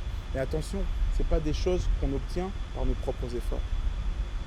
C'est des choses qu'on doit constamment demander. On doit constamment veiller. Et quand on voit qu'on rate un de ces fruits, on prend le fruit, on fait ça, il ne va pas aimer le patron. Allez hop, on va reproduire du fruit, Seigneur, qui nous donne plus de joie, plus de patience, plus de fidélité, plus de ci, plus de ça. Vous voyez? Moi, je ne me concentre pas trop sur le reste de ce que je peux avoir, parce que je sais que le Seigneur, comme disait François, il fait le reste. Donc moi, je suis content de t'avoir, Seigneur. Voilà. J'ai juste la crainte de Dieu. Moi, j'ai la crainte qu'il ne digère pas mes fruits. Donc, c'est ce que je demande, c'est sur quoi je me concentre et que je travaille. Le reste, j'ai envie de dire, voilà, il s'en occupe. Et c'est à ceci que tous connaîtront que vous êtes mes disciples, si vous avez de l'amour les uns pour les autres. Parce que l'amour, vous avez compris que c'était le fruit le plus important. Donc moi, le plus important, ce sont tous les challenges où l'amour n'est pas manifesté. Ça, c'est mes tips. S'il y a quelqu'un qui a quelque chose contre moi, ou que moi-même, mon cœur, je sens que je vais aller vers cette personne directement. Vous ne vous sentez pas concerné. Ici, je suis bien avec tout le monde, je viens vers vous pour de très bonnes raisons. Mais si quelqu'un, justement, comme Gabriel, m'a fait quelque chose, vous êtes sûr que la semaine prochaine, je vais augmenter l'amour pour lui. Je vais prendre plus soin de lui. Je vais lui montrer que non seulement je n'en veux pas, mais qu'en plus il est précieux à mon cœur. Et je suis sûr qu'en faisant ça, je déposerai l'expression que dit la Bible, des charbons ardents sur sa tête. D'accord ? Parce qu'il n'est pas mon ennemi. Il est celui que j'aime, que Dieu aime, et je vais manifester le fruit de cet amour sur lui. Il est une merveilleuse occasion de m'entraîner. Nous devons tous être semblables à Christ. Il est comme notre grand frère. Vous avez remarqué souvent que les parents sont plus sévères avec les grands frères.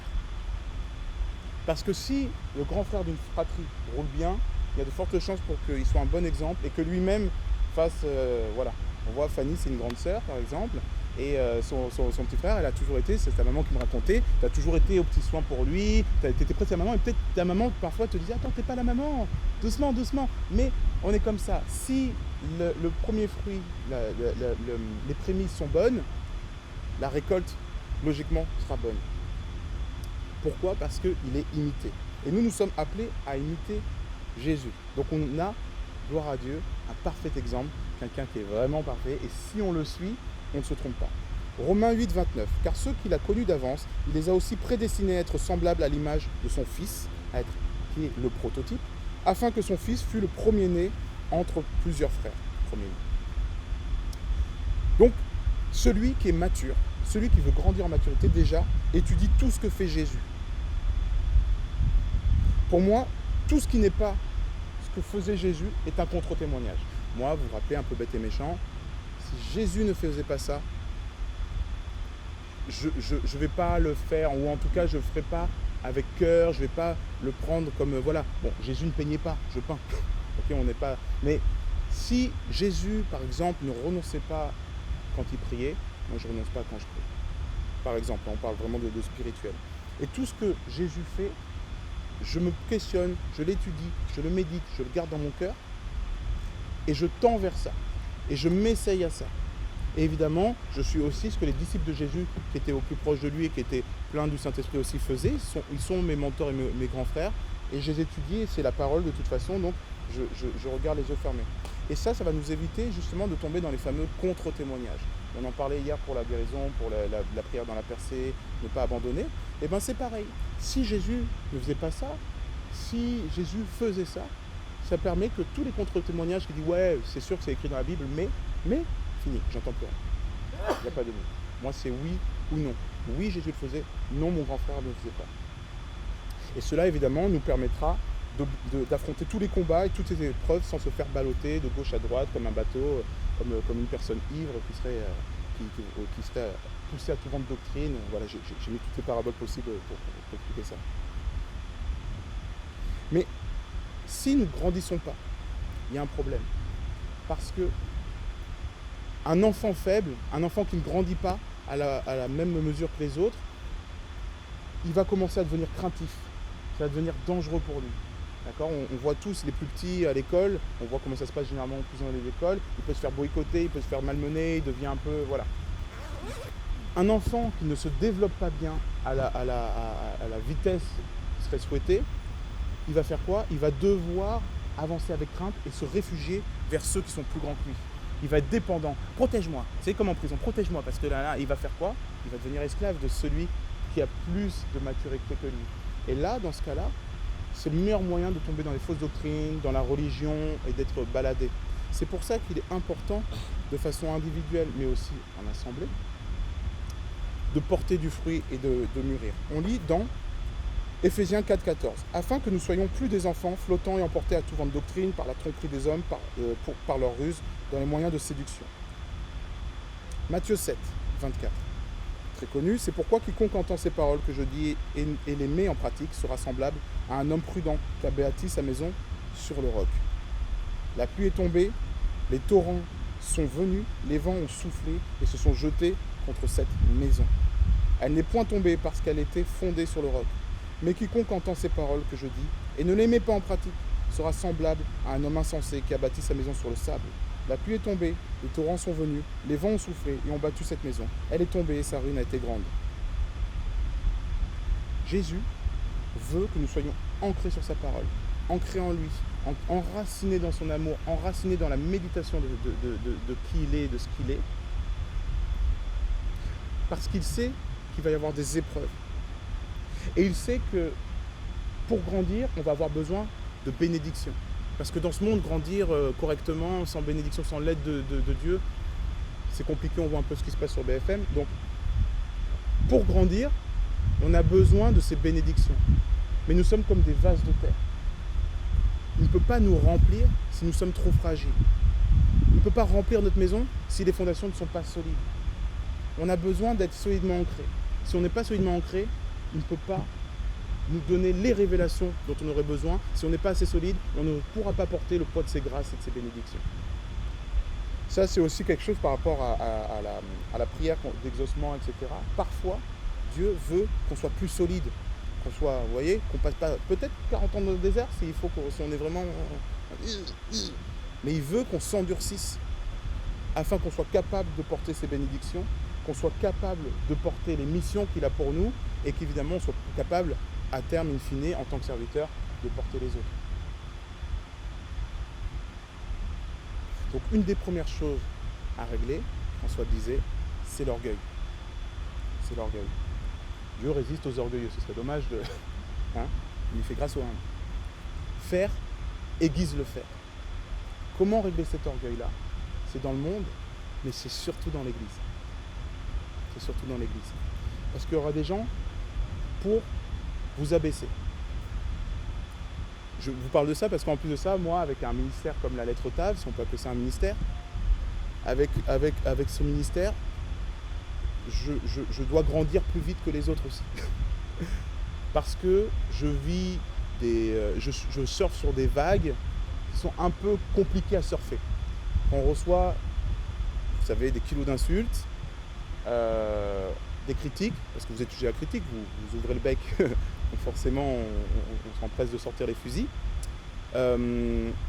je suis dans le milieu religieux, puisque celui qui parle de Dieu, finalement, se confronte tout de suite au pharisianisme, évidemment. Je suis métis et rasta.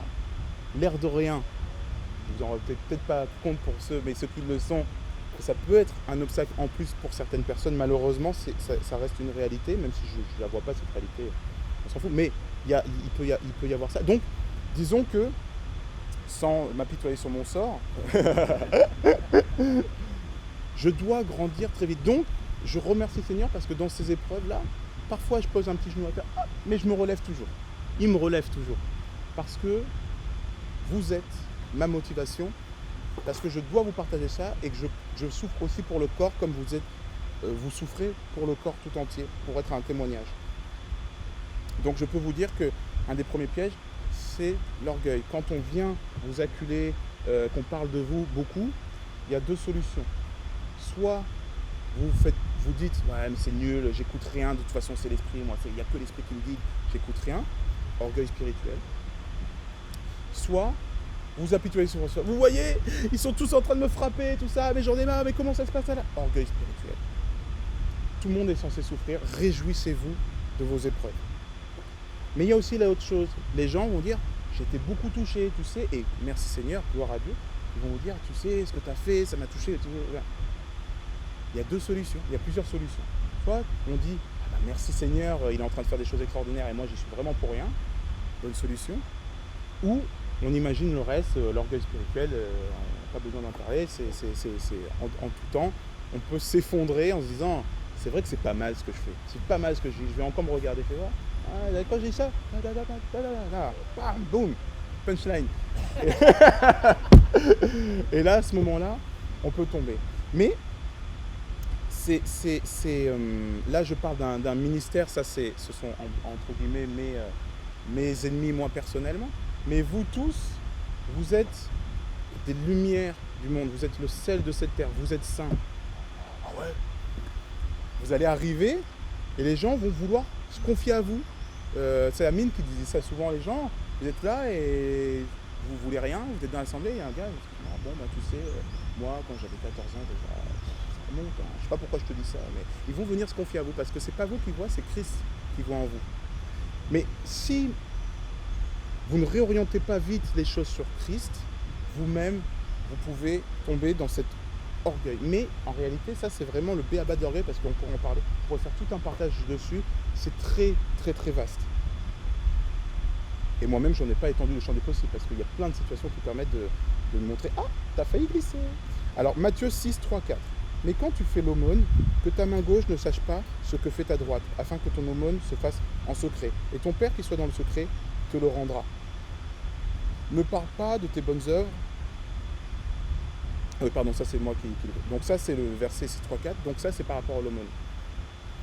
Quand on va faire une bonne action, c'est pas juste de l'argent, d'accord? Quand on va faire une bonne action, quand on va guérir, quand on va faire ci, ça,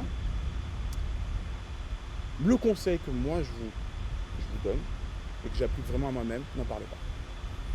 Ne parlez pas. Il y a une guérison, gloire à Dieu. C'est entre vous et le Seigneur et la personne qui a été guérie. Les gens n'ont pas besoin de savoir. Ça peut vous faire chuter. Vraiment. Je me suis rendu compte que pour devenir mature, ceux qui étaient matures, mes grands frères qui étaient en maturité, ah j'ai entendu que tu avais fait ça. Ah ouais, gloire à Dieu. Et comment c'était? On en reparlera. Ils veulent surtout pas en parler. Évidemment, si il y a eu quelque chose d'énorme, je vous parlais de la petite artiste là qui est venue dans mon atelier avec son logo, je vous en parle. Parce que ça va vous motiver à quelque chose, c'est un témoignage, mais je vais en parler à vous, je ne vais pas en parler aux autres personnes dans l'atelier, c'est quoi la petite, à moins que ce soit un outil d'évangélisation, etc. Donc, moi ce que je me rends compte, c'est de parler le moins possible de ce qu'on fait, de ce qu'on a appliqué, de nos succès, parce que ces succès appartiennent à Christ. Donc ce que je disais, c'est ne parle pas de tes bonnes œuvres, de tes succès, si ça ne peut pas apporter un témoignage puissant ou un encouragement. Mettons un garde à notre bouche. Soyons avares des paroles qui vont sortir de notre bouche, si ce n'est pour sortir sortir la parole. Jésus, 7, 33. Et après, je vous parlerai évidemment de l'hôtel du parfum. Jésus, ouais. Marc 7. Alors, C'est un nouveau livre. Jésus 7,33. Ouais. Le livre de l'agneau, il est super, il est sorti en 97. Franchement, il a pris un coup de chope.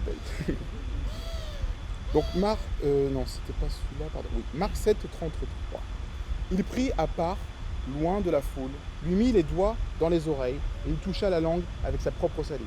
Puis, levant les yeux au ciel, il soupira et dit Ephaphatha. Vous le prononcez comme ça? Ephaphatha. C'est-à-dire ouvre-toi. Aussitôt ses oreilles s'ouvrirent, sa langue se délia et il parla très bien. Jésus leur recommanda de n'en parler à personne. Mais plus il leur recommanda, plus ils publièrent. Ils étaient dans le plus grand étonnement et disaient « Il fait tout à merveille, même il fait entendre des sourds et parler les muets. » Jésus veut nous amener à la maturité. Comment nous amener à la maturité? On ne parle pas. Encore vous deux? C'est pas possible. J'appelle l'esprit de fertilité sur ce groupe. L'esprit, pardon, l'esprit. Donc Jésus veut, par cet exemple-là, nous amener à la maturité et nous montrer qu'il ne faut pas parler. Il prie, il fait des miracles incroyables et il dit chut, on ne parle pas, on ne parle pas. Et les autres sont quoi? Je vais en parler partout. Et c'est exactement une image qui nous concerne. Jésus dit je veux t'utiliser pour faire des miracles. Je vois que vous êtes plus intéressés par les autres que ce que je dis. La maturité, c'est comme ça qu'on s'entraîne comme ça.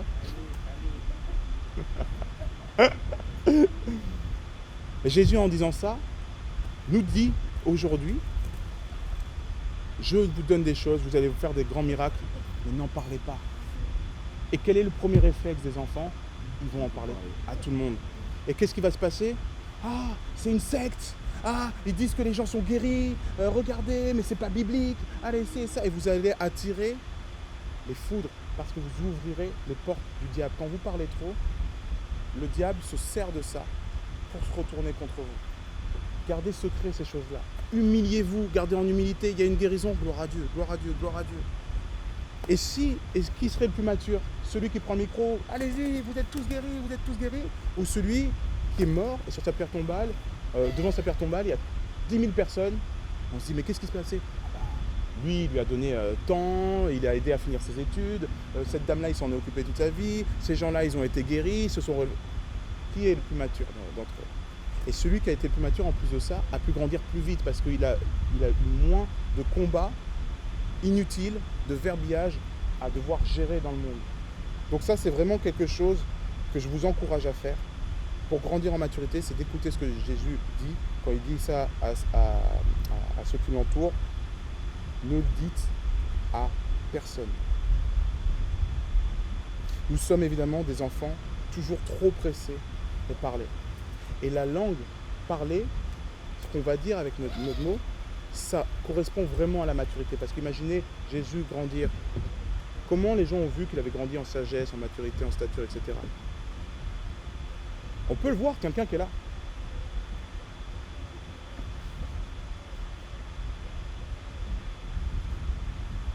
Maturité? Non.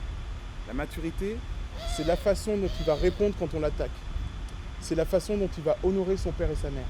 C'est la façon dont il va parler des Écritures.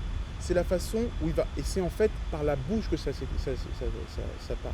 J'avais fait un partage sur la lettre table, pour ceux qui l'ont vu, le pouvoir de la langue. Tout est sujet de la langue aujourd'hui. Il y a le comportement, évidemment, mais c'est surtout ce qui va sortir de notre bouche. Jacques 1,2. Mes frères, regardez comme un sujet de joie complète les diverses épreuves auxquelles vous pouvez être exposés, sachant que l'épreuve de votre foi produit la patience. Mais il faut que la patience accomplisse parfaitement son œuvre, afin que vous soyez parfaits et accomplis, sans faillir en rien. L'épreuve, les difficultés, tout ce qu'on va pouvoir vivre de plus désagréable possible, va nous entraîner à la patience. Quelqu'un de patient, c'est quelqu'un qui est lent à réagir, lent à la colère. Parce que le piège des chrétiens, souvent, c'est il y a un problème. C'est vrai, il y a un problème dans l'église. On va s'en occuper tout de suite. Moi, quand il y a un problème, ce que j'essaye de faire au maximum, je grandis en maturité comme nous tous, Il y a un problème?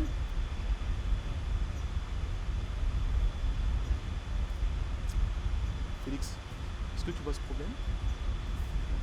Je vois comme toi. Est-ce que vous voyez ce problème? Qu'est-ce que vous pensez? Toi, qu'est-ce que tu en penses? Ok, je vais maintenant prier. Seigneur, il y a ce problème. Qu'est-ce que tu en penses? D'accord. Et bien souvent, le temps que j'arrive à ce problème, ah bah il est plus là. Pourquoi? Parce que le Seigneur va régler les choses. Il a son temps, il veut qu'on grandisse en maturité. Et quand on grandit en maturité, souvent, c'est suffisant pour que lui puisse appliquer ses grâces. Donc, surveillons, comme je disais, d'abord ce qui sort de notre bouche, ne pas être trop rapide à intervenir, à parler. On a dit ça sur toi, ah oui c'est vrai, il se passe ça, ah oui c'est vrai, on va faire ça, lui il a besoin, allez je vais prier, D'abord, s'en remettre à l'esprit, prendre du recul, réfléchir. Est-ce que vous avez déjà vu ou est-ce que vous pouvez imaginer Jésus courir? Moi, dans mon imagination la plus fertile, j'y arrive pas non plus. Jésus, il était toujours calme. Et moi, quand je suis en train de courir, je vais à mon expo et que j'accélère un peu 110, allez, un petit 120, 130, non. Si j'arrive en retard, c'est qu'il faut que je m'y prenne mieux. Je vais arriver à l'heure à laquelle je dois arriver et ça va m'apprendre la prochaine fois à partir plus tôt. Je grandis moi-même en maturité sur ma vie. Donc, par rapport à notre bouche, Jacques 3. Mes frères, qu'il n'y ait pas parmi vous un grand nombre de personnes qui se mettent à enseigner, car vous savez que nous serons jugés plus sévèrement. Nous bronchons tous de plusieurs manières. Si quelqu'un ne bronche point en parole, c'est un homme parfait, capable de tenir tout son corps en bride. Je vais lire un peu plus lentement peut-être. Allez. Nous bronchons tous de plusieurs manières. Nous bronchons. Toi, tu bronches. Si quelqu'un ne bronche point en parole, le zip, c'est un homme parfait. Félix parfait. Non, il s'appelle Perfect.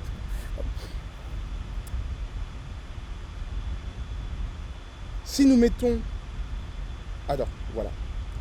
Nous bronchons tous de plusieurs manières. Si quelqu'un ne bronche pas en parole, c'est un homme parfait, capable de tenir tout son corps en bride. Nous sommes comme des chevaux fous, des purs sangs. Et là, c'est par la parole qu'on va tenir cette monture et qu'on va pouvoir cavaler, mais droit.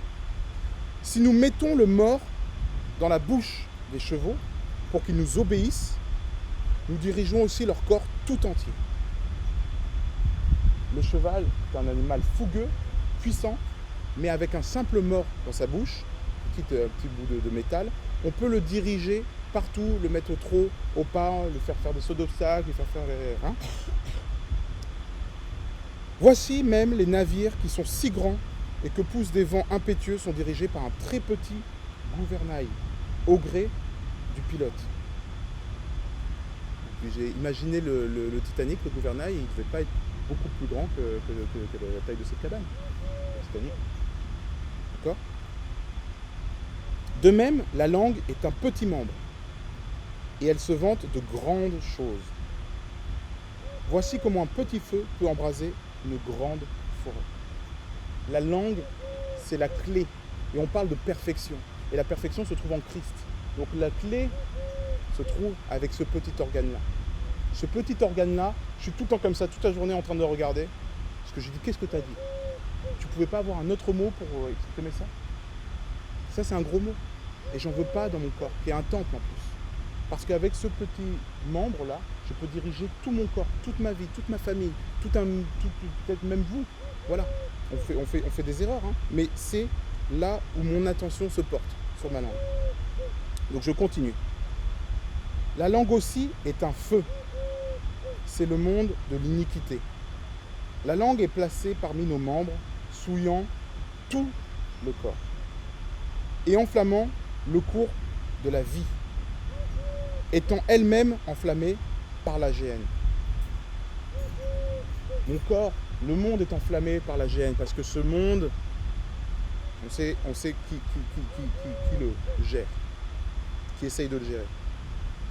Et la langue, elle est elle-même un petit feu, qui est embrasé par cette géhenne.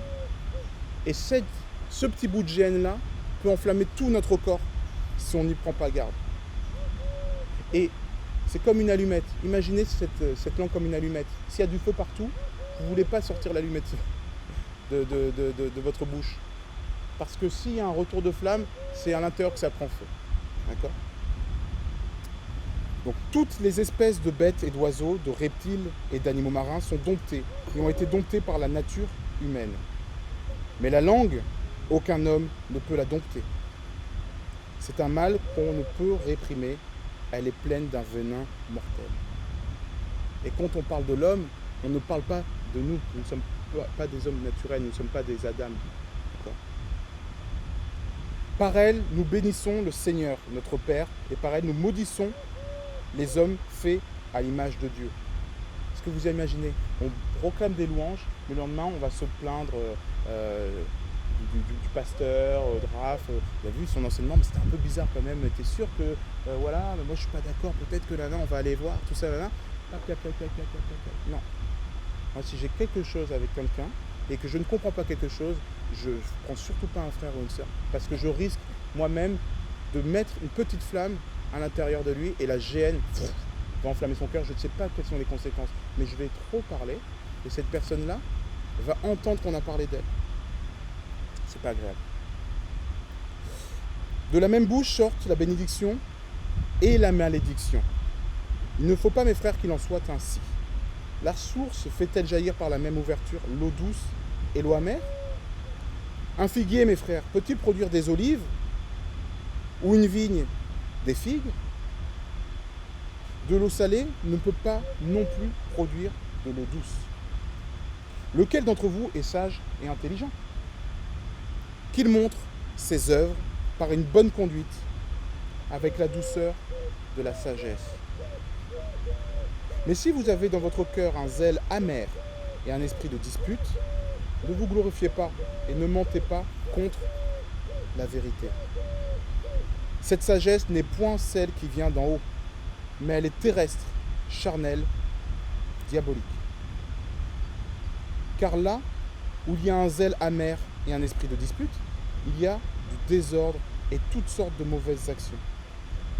La sagesse d'en haut est premièrement pure, ensuite pacifique, modérée, conciliante, pleine de miséricorde et de bons fruits, exempte de duplicité, d'hypocrisie. Le fruit de la justice est semé dans la paix par ceux qui cherchent la paix. Quand on parle de la langue, cette langue, elle est quasiment impossible à dompter. Même, elle est techniquement impossible à dompter pour l'homme. Nous sommes encore dans la chair, mais nous avons aussi un pied dans l'esprit. Mais nous devons vivre dans cette chair quand même, jusqu'à ce que notre Seigneur vienne nous chercher. Donc aujourd'hui, on se rend compte que le challenge, un des challenges principaux pour ne pas chuter, ne pas s'enflammer et enflammer tout notre intérieur, c'est la parole. Quand on me parle de quelqu'un, ah tu sais que si, ça, je défendrai toujours la personne. Si on me parle de ses faiblesses, je couvrirai toujours ses faiblesses, c'est biblique. Si quelqu'un me parle d'une personne et que je suis même d'accord avec ça, avec un tremblement, j'ai la crainte de Dieu. Et je dis non, cette personne-là, elle grandit bien, elle est bénie, peut-être qu'elle a vu ces écritures-là, et bien allons lui parler de ça et posons-lui la question. Et apportons-lui les bénédictions et l'amour qui est nécessaire. Mais même, j'ai envie de vous dire, si quelqu'un me dit oui, tu sais, je dis ça ne m'intéresse pas. Viens pas me faire risquer d'enflammer mon intérieur parce que tu vas me mettre dans mes oreilles. La médisance. Et parfois, on sous-estime la médisance. Qui, ici, a déjà entendu qu'on avait parlé sur lui ? Ça fait pas du bien. Ça fait mal au cœur. Et on se dit, en plus, généralement, quand on dit, on sait qu'on a parlé sur vous, on ne sait pas ce qu'on a dit exactement sur vous.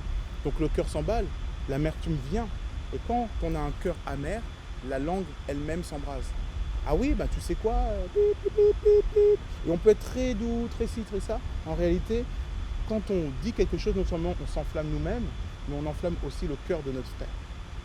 Ne prenons pas ce risque-là, parce que ça, c'est diabolique. D'accord ? Le diable veut qu'on appuie là-dessus, qu'on parle beaucoup.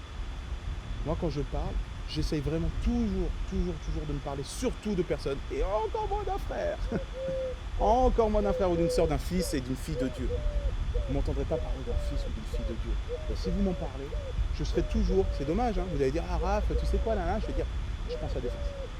Juste parce que tu m'en parles et que je ne veux pas moi-même m'enflammer, je prends sa défense. Qu'il est le plus tort possible tout ça, ok, pas prions pour lui. Gloire à Dieu. Et je vais parler directement. Donc ça, c'est un des pièges qui fait chuter les églises, qui fait les séparations, tout ça, là, et qui fait qu'on manque de communion fraternelle et qu'on manque de maturité, parce que c'est le sujet principal, c'est la tchatch. J'ai entendu parler de ci, ça. Est-ce qu'on a le temps? Who cares? Parlez-vous directement les uns les autres, exhortez-vous. Et si vous n'êtes pas d'accord, who cares? Qu'est-ce qui est important? Les âmes ou que vous ayez exactement la même doctrine? On s'en fout. Est-ce qu'on est dans Jean 20 ou est-ce qu'on est de nouveau dans Acte 3? On s'en fout. Les âmes, est-ce qu'avant on profitait moins ou plus? Non, ça risque juste d'amener de la confusion. On en parle, chacun prie, chacun sait dans son cœur et à sa révélation ou pas. Et on avance en commun parce que nous, on appartient au royaume. Ce qui nous attend, c'est un gouvernement céleste. On va devenir comme Dieu. On est là pour gagner un grand prix. On est là pour accumuler des trésors sur cette terre qui sont pas non périssables, mais qui vont durer à l'éternité. Nous sommes là pour nous retrouver tous ensemble et de dire, t'es là toi? Oui, mais un jour tu m'as dit Jésus t'aime. Tu sais que Jésus t'aime, il veut te sauver. Comme le pasteur François. On lui a dit ça, il est là maintenant. Gloire à Dieu. D'accord? Donc, quel est notre objectif? Oui, mais tu sais quoi, dans Jésus 3,21, il y a écrit ça, tout ça, là, et je suis pas d'accord, c'est ça. Ok, vous allez juste en train de perdre du temps à grandir dans le fruit de l'esprit, par exemple, en apportant de l'amour à un frère ou une sœur. Alors attendez-moi bien, c'est important de parler de la doctrine, de s'entendre, de grandir, de chercher les Écritures et d'avoir faim de ça, mais jamais pour une confrontation. D'accord? Faire aiguise le fer, mais faire défonce pas l'autre fer. Voilà. Donc, on voit que tout ce qui a apporté la mort est d'abord venu de la langue. On voit dans Éden, qu'est-ce qui s'est passé? Dieu n'a-t-il pas dit? La langue du serpent, vous voyez? Et qu'est-ce qui a fait que Ève a chuté? Évidemment, c'est la vue, c'est les sens, c'est tout ça et tout. C'est la convoitise, mais c'est surtout qu'elle a parlé. Elle a dit non, il n'a pas dit ça, là. Elle a répété ce que Dieu avait dit, mais avec des erreurs. Et le serpent a utilisé ses erreurs. Et du coup, elle va dire, oh, pas bête. Et elle a croqué, elle a fait parler, elle en a parlé à son mari, et elle a trop parlé, trop vite. Avec peu de sagesse, il a croqué, tout ça, et tout est né comme ça. Les Hébreux, pourquoi ils sont passés encore une fois 40 ans dans le désert? Parce qu'ils ont trop parlé. Ils ont trop parlé. Ils parlaient les uns sur les autres, on parlait sur Moïse. Ah, dès qu'il n'est pas là, bah tu sais, blablabla. Et Dieu, il regarde comme ça, et il dit, mais ils ont toujours rien compris. Quand est-ce qu'ils seront matures? On va continuer à leur donner du lait. Et 2-3 fessées. Donc, il faut faire la guerre à notre langue. Il faut faire la guerre à notre langue. Ne pas attrister le Saint-Esprit. Le sanctifier, la sanctifier et la remettre là où elle doit être, c'est-à-dire sur l'autel des parfums.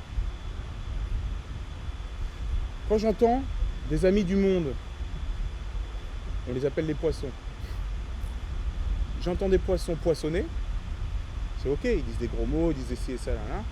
Mais moi, je vous dis que dans mon esprit, je suis comme ça, je les regarde, j'essaie de ne pas les encourager, même pas, je suis là, comme ça, s'ils sentent qu'il y a une petite gêne, super. Je participe pas avec vous, les gars, ok? Je détourne le regard, mais dans ma tête, je suis là. Tu ne rentres pas dans leur jeu. Oui, c'est drôle, mais tu rentres pas dans leur jeu parce que c'est drôle. Ce qu'ils disaient des boutades, des ci et ça, et je viens du monde. J'ai aussi cet humour-là. Je connais bien cet humour. Et là, il dit, ah, ben tu sais quoi, et je suis là. Non, pourquoi? Parce que je garde ma langue. Je ne veux pas participer à leur truc. C'est pas parce que dans l'évangélisation, je dois me faire comme eux, un peu comme un caméléon qui va venir, là, bah, voilà, t'es juif, je vais me faire comme juif, bien que je ne sois pas juif. D'accord? Avec un païen, je vais me faire comme païen, bien que je ne sois pas païen. Et surtout, je n'ai pas les mêmes règles que le païen. Donc moi, je vais être comme lui, semblable à lui, je vais lui montrer que je suis comme lui, sauf que je suis ce qu'il aimerait devenir. Parce que Christ vit en moi. Je suis son augmenté, et je ne suis plus un Adam. Donc quand je vais être à côté de cette personne-là, je tiens ma langue, parce que cette langue-là va être l'instrument qui va pénétrer son cœur. Donc ça, c'est extrêmement important. Quand vous êtes dans le monde, mais même quand vous êtes dans l'église, vous allez devoir faire très attention et veiller. Et je vous promets, c'est chaud. C'est chaud. Parce qu'on est au boulot, on parle, on a l'habitude des collègues, tout ça, et on veut leur cœur. Mais du coup, on se corrompt. Moi, chaque fois que je dis un mot, je fais mince, pardon Seigneur. Et après, je reviens, grand sourire, tout feu, tout flamme, l'oraf. Mais il n'y a pas un gros mot. Je ne vais pas dans leur jeu. Et tout ce qu'ils vont dire, je vais le ramener à quelque chose de plus grand. Je ne vais pas être hyper spirituel. Oui, mais tu sais, ce qui est important, c'est de manifester l'amour. Non, il ne va pas me comprendre, il va dire, ouais, mais t'es un peu relou et tout. Non.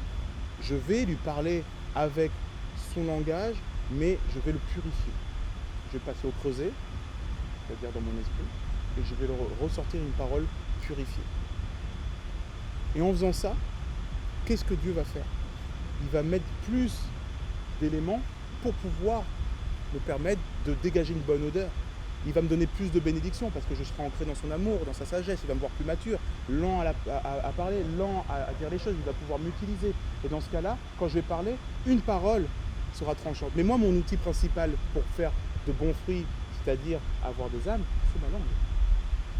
Donc je ne peux pas la polluer avec d'autres mots que la parole. Donc, oui, bien sûr. Tu voulais poser une question?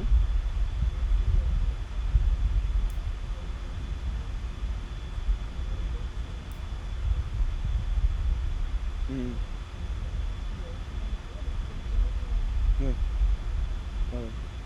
Ben, eh bien, quand il y a quelque chose là, et je vais me servir de ta question pour répondre à ces questions, il y a une discussion de groupe sur un sujet qui ne vous intéresse pas forcément, je ne sais pas, on va dire politique, qui a été élu président cette année.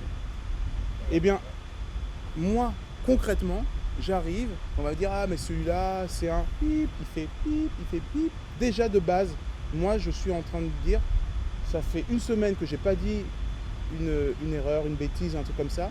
C'est pas maintenant que je vais tout gâcher. Là, je veux accumuler, comme je vois ça un peu aussi comme un vase ou comme des points, des points de sanctification, d'accord? Pour sanctifier ma langue, parce que je veux que quand ma prière soit donnée, elle soit efficace. Donc déjà, je rentre dans cet état d'esprit.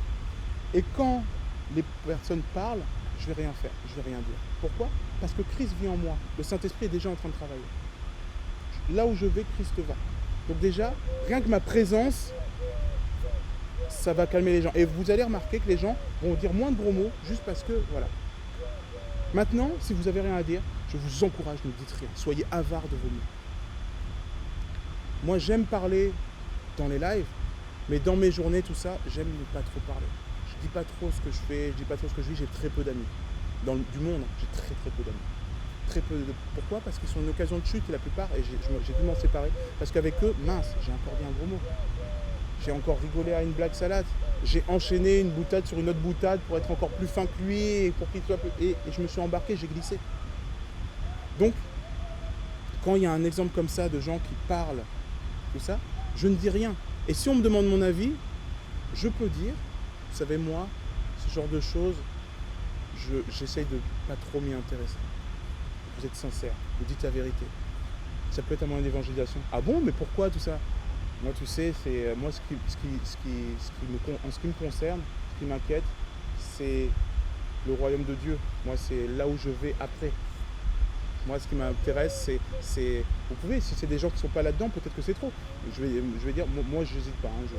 Mais vous pouvez dire, moi, ce qui m'intéresse, c'est l'après, c'est l'au-delà. Pas ça, moi, ce qui m'intéresse, c'est l'amour, ce qui unit les gens. Moi, je suis en ce moment concentré peut-être sur autre chose. Ah ouais, mais raconte-moi, c'est quoi tout la paix, la joie, par exemple, la dernière fois, j'ai vu, et vous témoignez.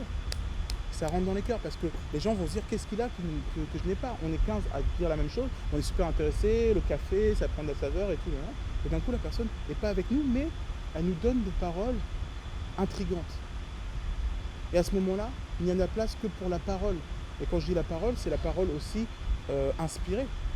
On n'est pas obligé de paraphraser à chaque fois Jésus 2,31. On peut aussi, parce qu'on est rempli de la parole et qu'on l'a gardée dans notre cœur, parler de ce qu'on sait et notre parole sera imprégnée et de l'esprit qui vient en nous et des écritures qui sont sans cesse à l'intérieur de nous. Voilà. C'est clair ou non Non, vas-y, hein, parce que n'hésite pas si tu as une autre question.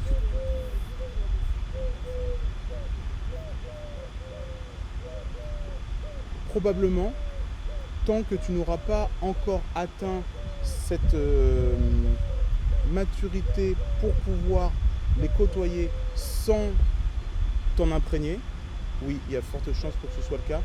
Pour le coup, je me suis séparé de quasiment tous mes amis. Et les seuls amis que j'ai gardés, écoute-moi bien, c'est ceux qui ont besoin de Christ.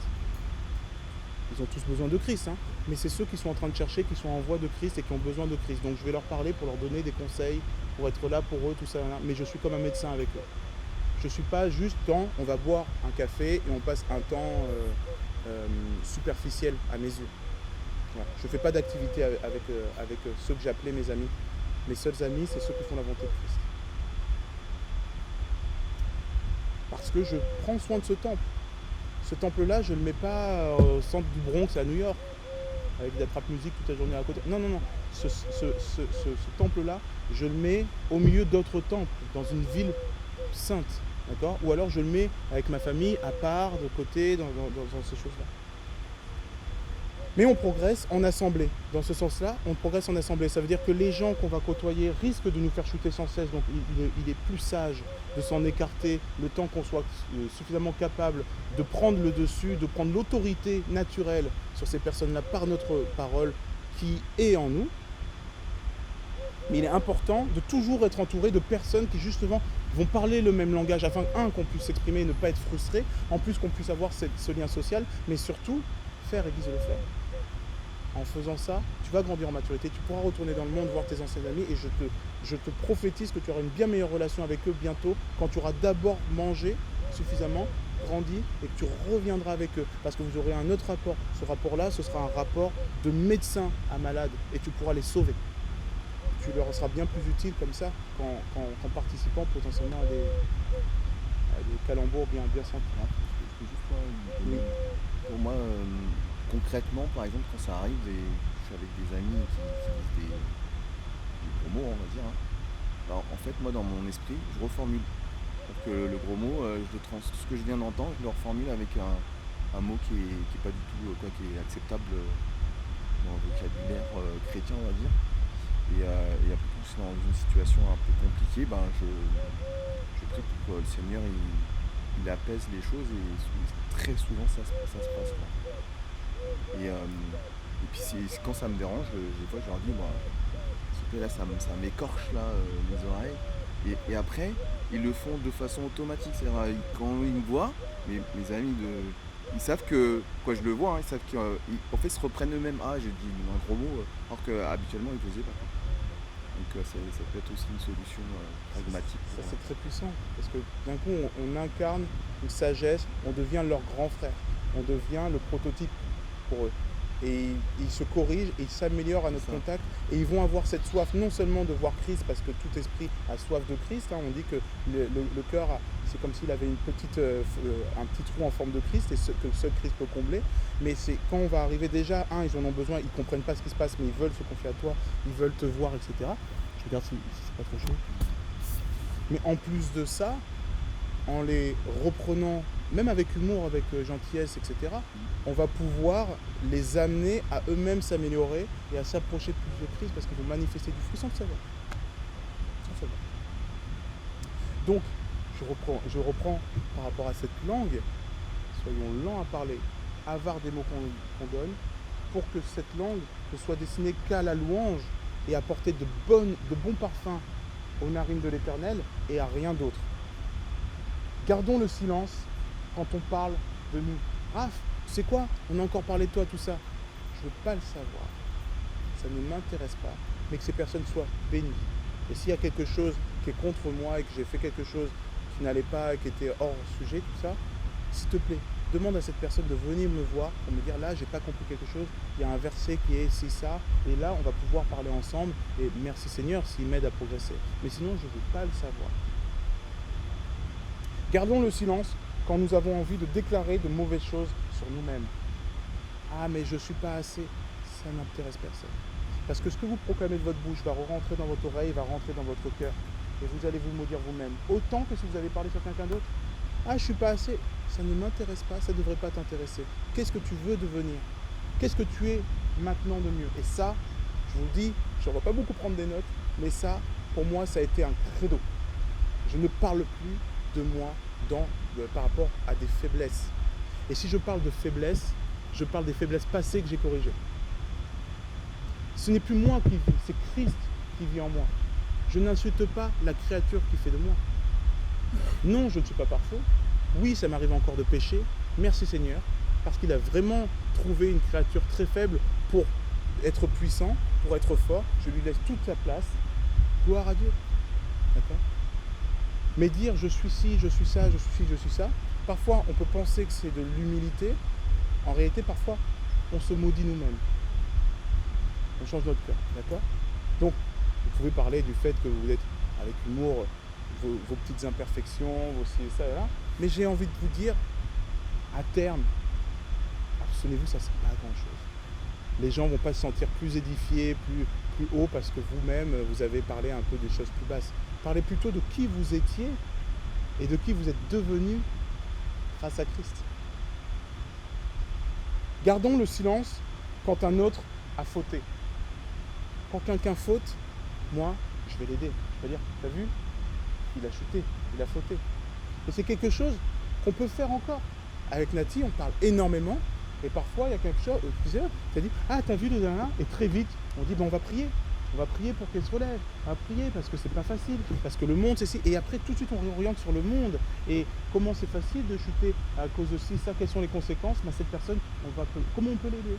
Comment on peut faire ci? Comment on peut faire ça? On était en train de glisser, on s'est rattrapé. Oups là. Alors oui, non, c'est sûr que, vous voyez, et c'est vraiment ça, prendre autorité sur notre langue, veiller à notre langue. On a dit quelque chose, oh là, je sens que ça y est.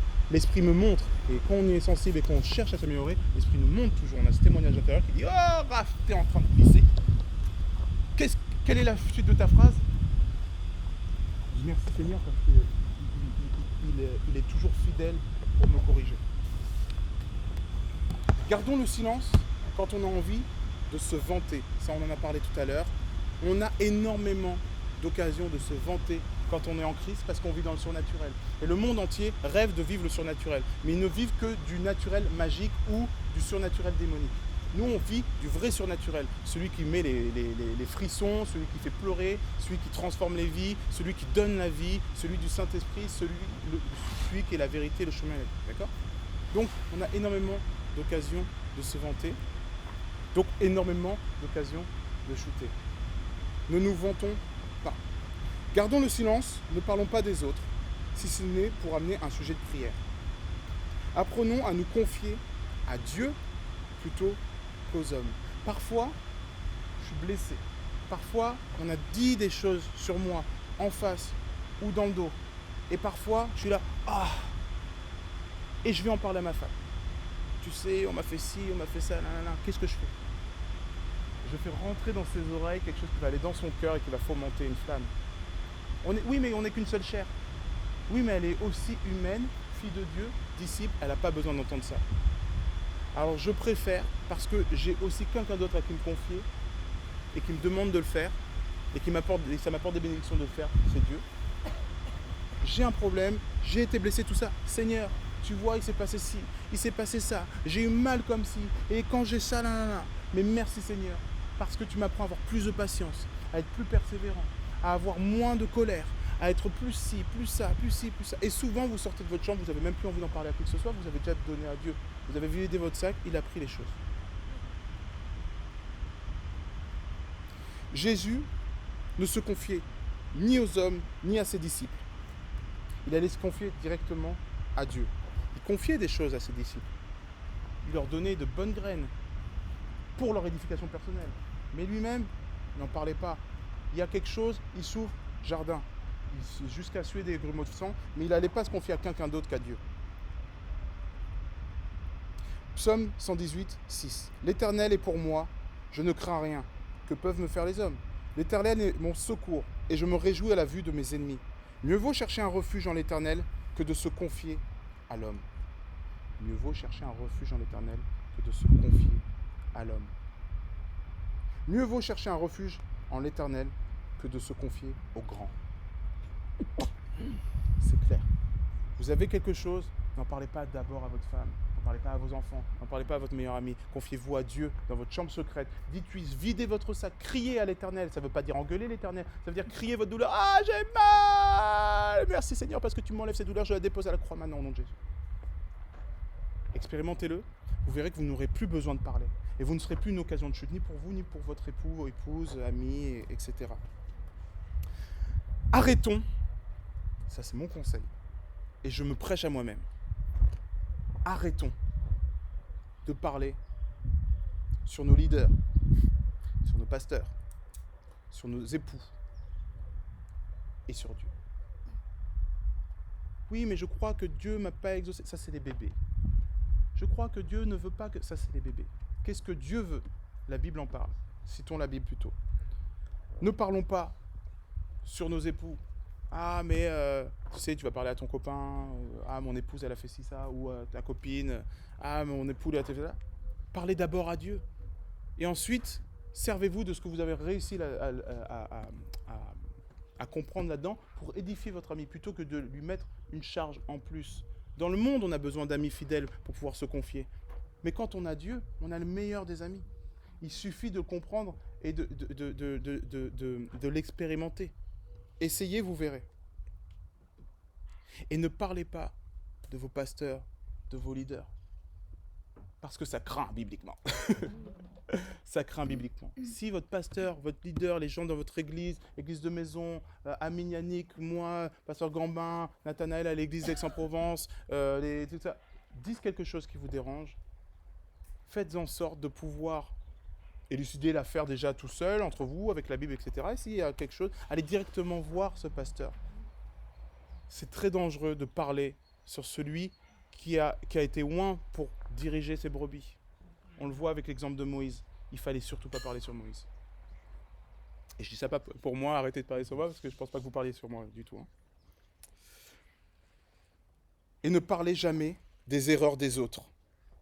Ça met le feu dans une forêt. J'en ai déjà un petit peu parlé, mais si quelqu'un a fait une erreur, lui en parlez tout de suite, et vous dites « Ah, ça, je pense, qu'est-ce que tu en penses de ci, de ça ?» avec beaucoup de douceur. Si la personne n'est pas capable de l'entendre et d'accepter, « Ah, ok. » Vous allez en parler à Dieu si ça vous a vexé, que ça vous énerve, que la personne n'entende pas, et vous priez pour la personne. Et vous lui manifestez tout l'amour que vous puissiez faire dans cette relation fraternelle. Proverbe 17,9. Celui qui couvre une faute cherche l'amour, et celui qui la rappelle dans ses discours divise les amis. Proverbe 16,28. L'homme pervers excite des querelles, et le rapporteur divise les amis.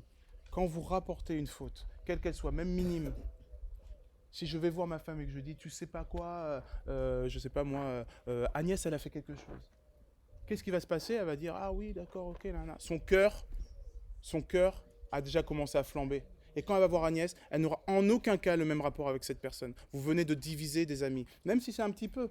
Tout va dépendre de la maturité des deux personnes qui vont pouvoir refaire les choses. Mais il y a fort à parier qu'on doit refonder cette amitié en parlant tout le monde. Ok, t'as parlé sur moi? Est-ce qu'il y a un problème? Est-ce que c'est ça? Et on perd du temps. On perd du temps. Une petite parole embrasse une grande forêt. Dans 1 Pierre 4,8. Avant tout, ayez les uns pour les autres une ardente charité, car la charité couvre une multitude de péchés. Il y a du péché, appuyez avec de la charité, avec de l'amour. Proverbe 10,12. La haine excite les querelles, mais l'amour couvre toutes les fautes. J'avais déjà lu. 1 Corinthiens 10,10. Ne murmurez point comme murmurèrent quelques-uns d'eux qui périrent par l'exterminateur. Quand vous vous plaignez devant les hommes, vous gagnez leur sympathie.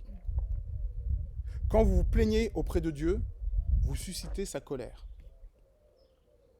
Si Dieu vous voit en train de vous plaindre, murmurer, il annule tout de suite les faveurs qu'il avait prévues pour vous en un temps imparti en premier lieu et se repent de toutes celles qu'il vous a données plus tôt. Quand je dis ça, ça ne veut pas dire qu'il va vous récupérer des dons, tout ça, parce que les dons de Dieu sont irrévocables. Mais si vous aviez la terre promise, c'est exactement encore ce que je dis, si vous aviez la terre promise en objectif, Dieu l'avait prévu pour vous. Mais si vous plaignez de vous, de Dieu ou des autres, Et toute cette avancée que vous aviez commencé à faire, l'accumulation des parfums que vous avez sur cette langue qui pouvaient monter, qui pouvaient toucher des gens, tout ça. Allez, on recule, on recommence et c'est parti. Donc, je finirai là-dessus. Soyons avares des mots qui sortent de notre bouche. Montons en maturité en forgeant notre caractère. Quelqu'un qui a un bon caractère, c'est quelqu'un qui ne parle pas trop. C'est quelqu'un qui est stable. On dit que même quelqu'un d'insensé, voilà, même une personne insensée paraît sage quand il se tait. C'est pas beau ça? Faites les insensés, au pire. Raphaël, il y a ce qu'on va dire, mais ce qu'on va éventuellement se retenir de dire, mais il y a tout ce qui mouline dans la tête aussi. Ouais. Alors moi, par exemple, pour cet exemple-là, Gabriel, celui qui avait les clés de l'exposition, j'ai rien dit devant mes amis. Par contre, mon cœur, il y allait. Il y allait. Tu sais quoi, la prochaine fois, et si c'est à refaire, et moi je suis là. Et j'ai dit à haute voix, j'ai proclamé, pardon Seigneur pour tout ce que j'ai dit sur Gabriel, ce que j'ai pensé dans mon cœur. Je renonce à tout ça au nom de Jésus-Christ et qu'il soit béni. Je me repens. Simplement. Voilà. Ça a marché, ça a coupé le... Ah oui, complètement. Ah oui, j'ai envie d'aller le voir et de le checker. Ah ouais, complètement. Mais il y a des degrés. Si tu vas voir quelqu'un qui t'a fait du mal pendant longtemps, etc., et que tu n'es pas encore arrivé à ce stade de maturité, tu vas beau avoir dire ça, il va falloir y retourner dans ta chambre, il va falloir en lire des versets, il va falloir en faire des communions fraternelles. Mais disons que la parole a une puissance. Et plus tu vas garder ta langue, plus cette parole aura une puissance pour les autres comme pour toi. Tout ce que tu dis, tout ce que je dis, ça rentre par mes oreilles, ça rentre dans mon cœur et ça crée quelque chose. Chaque parole a un poids. C'est très bien ce que tu enseignes, très bien, très équilibré. Merci. Et donc en fait que tous soient, Dieu les a fait ses enfants, que tous soient lents à parler, prompts à écouter, lents à se mettre en colère, voilà. Et dans les proverbes, c'est aussi, je crois, ce terme, je pense que c'est dans les proverbes, 7 fois ta langue dans ta bouche avant de parler. C'est très important parce qu'en fait c'est une chose de penser, une autre de confesser. La confession, ça a une grande puissance. C'est en croyant du cœur qu'on parvient à la justice, c'est en confessant de la bouche qu'on parvient au salut. La confession, elle est très puissante dans le monde spirituel. Et donc le fait de retenir, de parler, c'est-à-dire c'est ce qu'il dit, la langue, on ne peut pas la dompter. C'est que par le Saint-Esprit, c'est par la maîtrise de soi, qui est un don du Saint-Esprit, la tempérance, qu'on arrive à dompter la langue. Parce que la langue, on ne peut pas la dompter. C'est marqué, on a dit ça.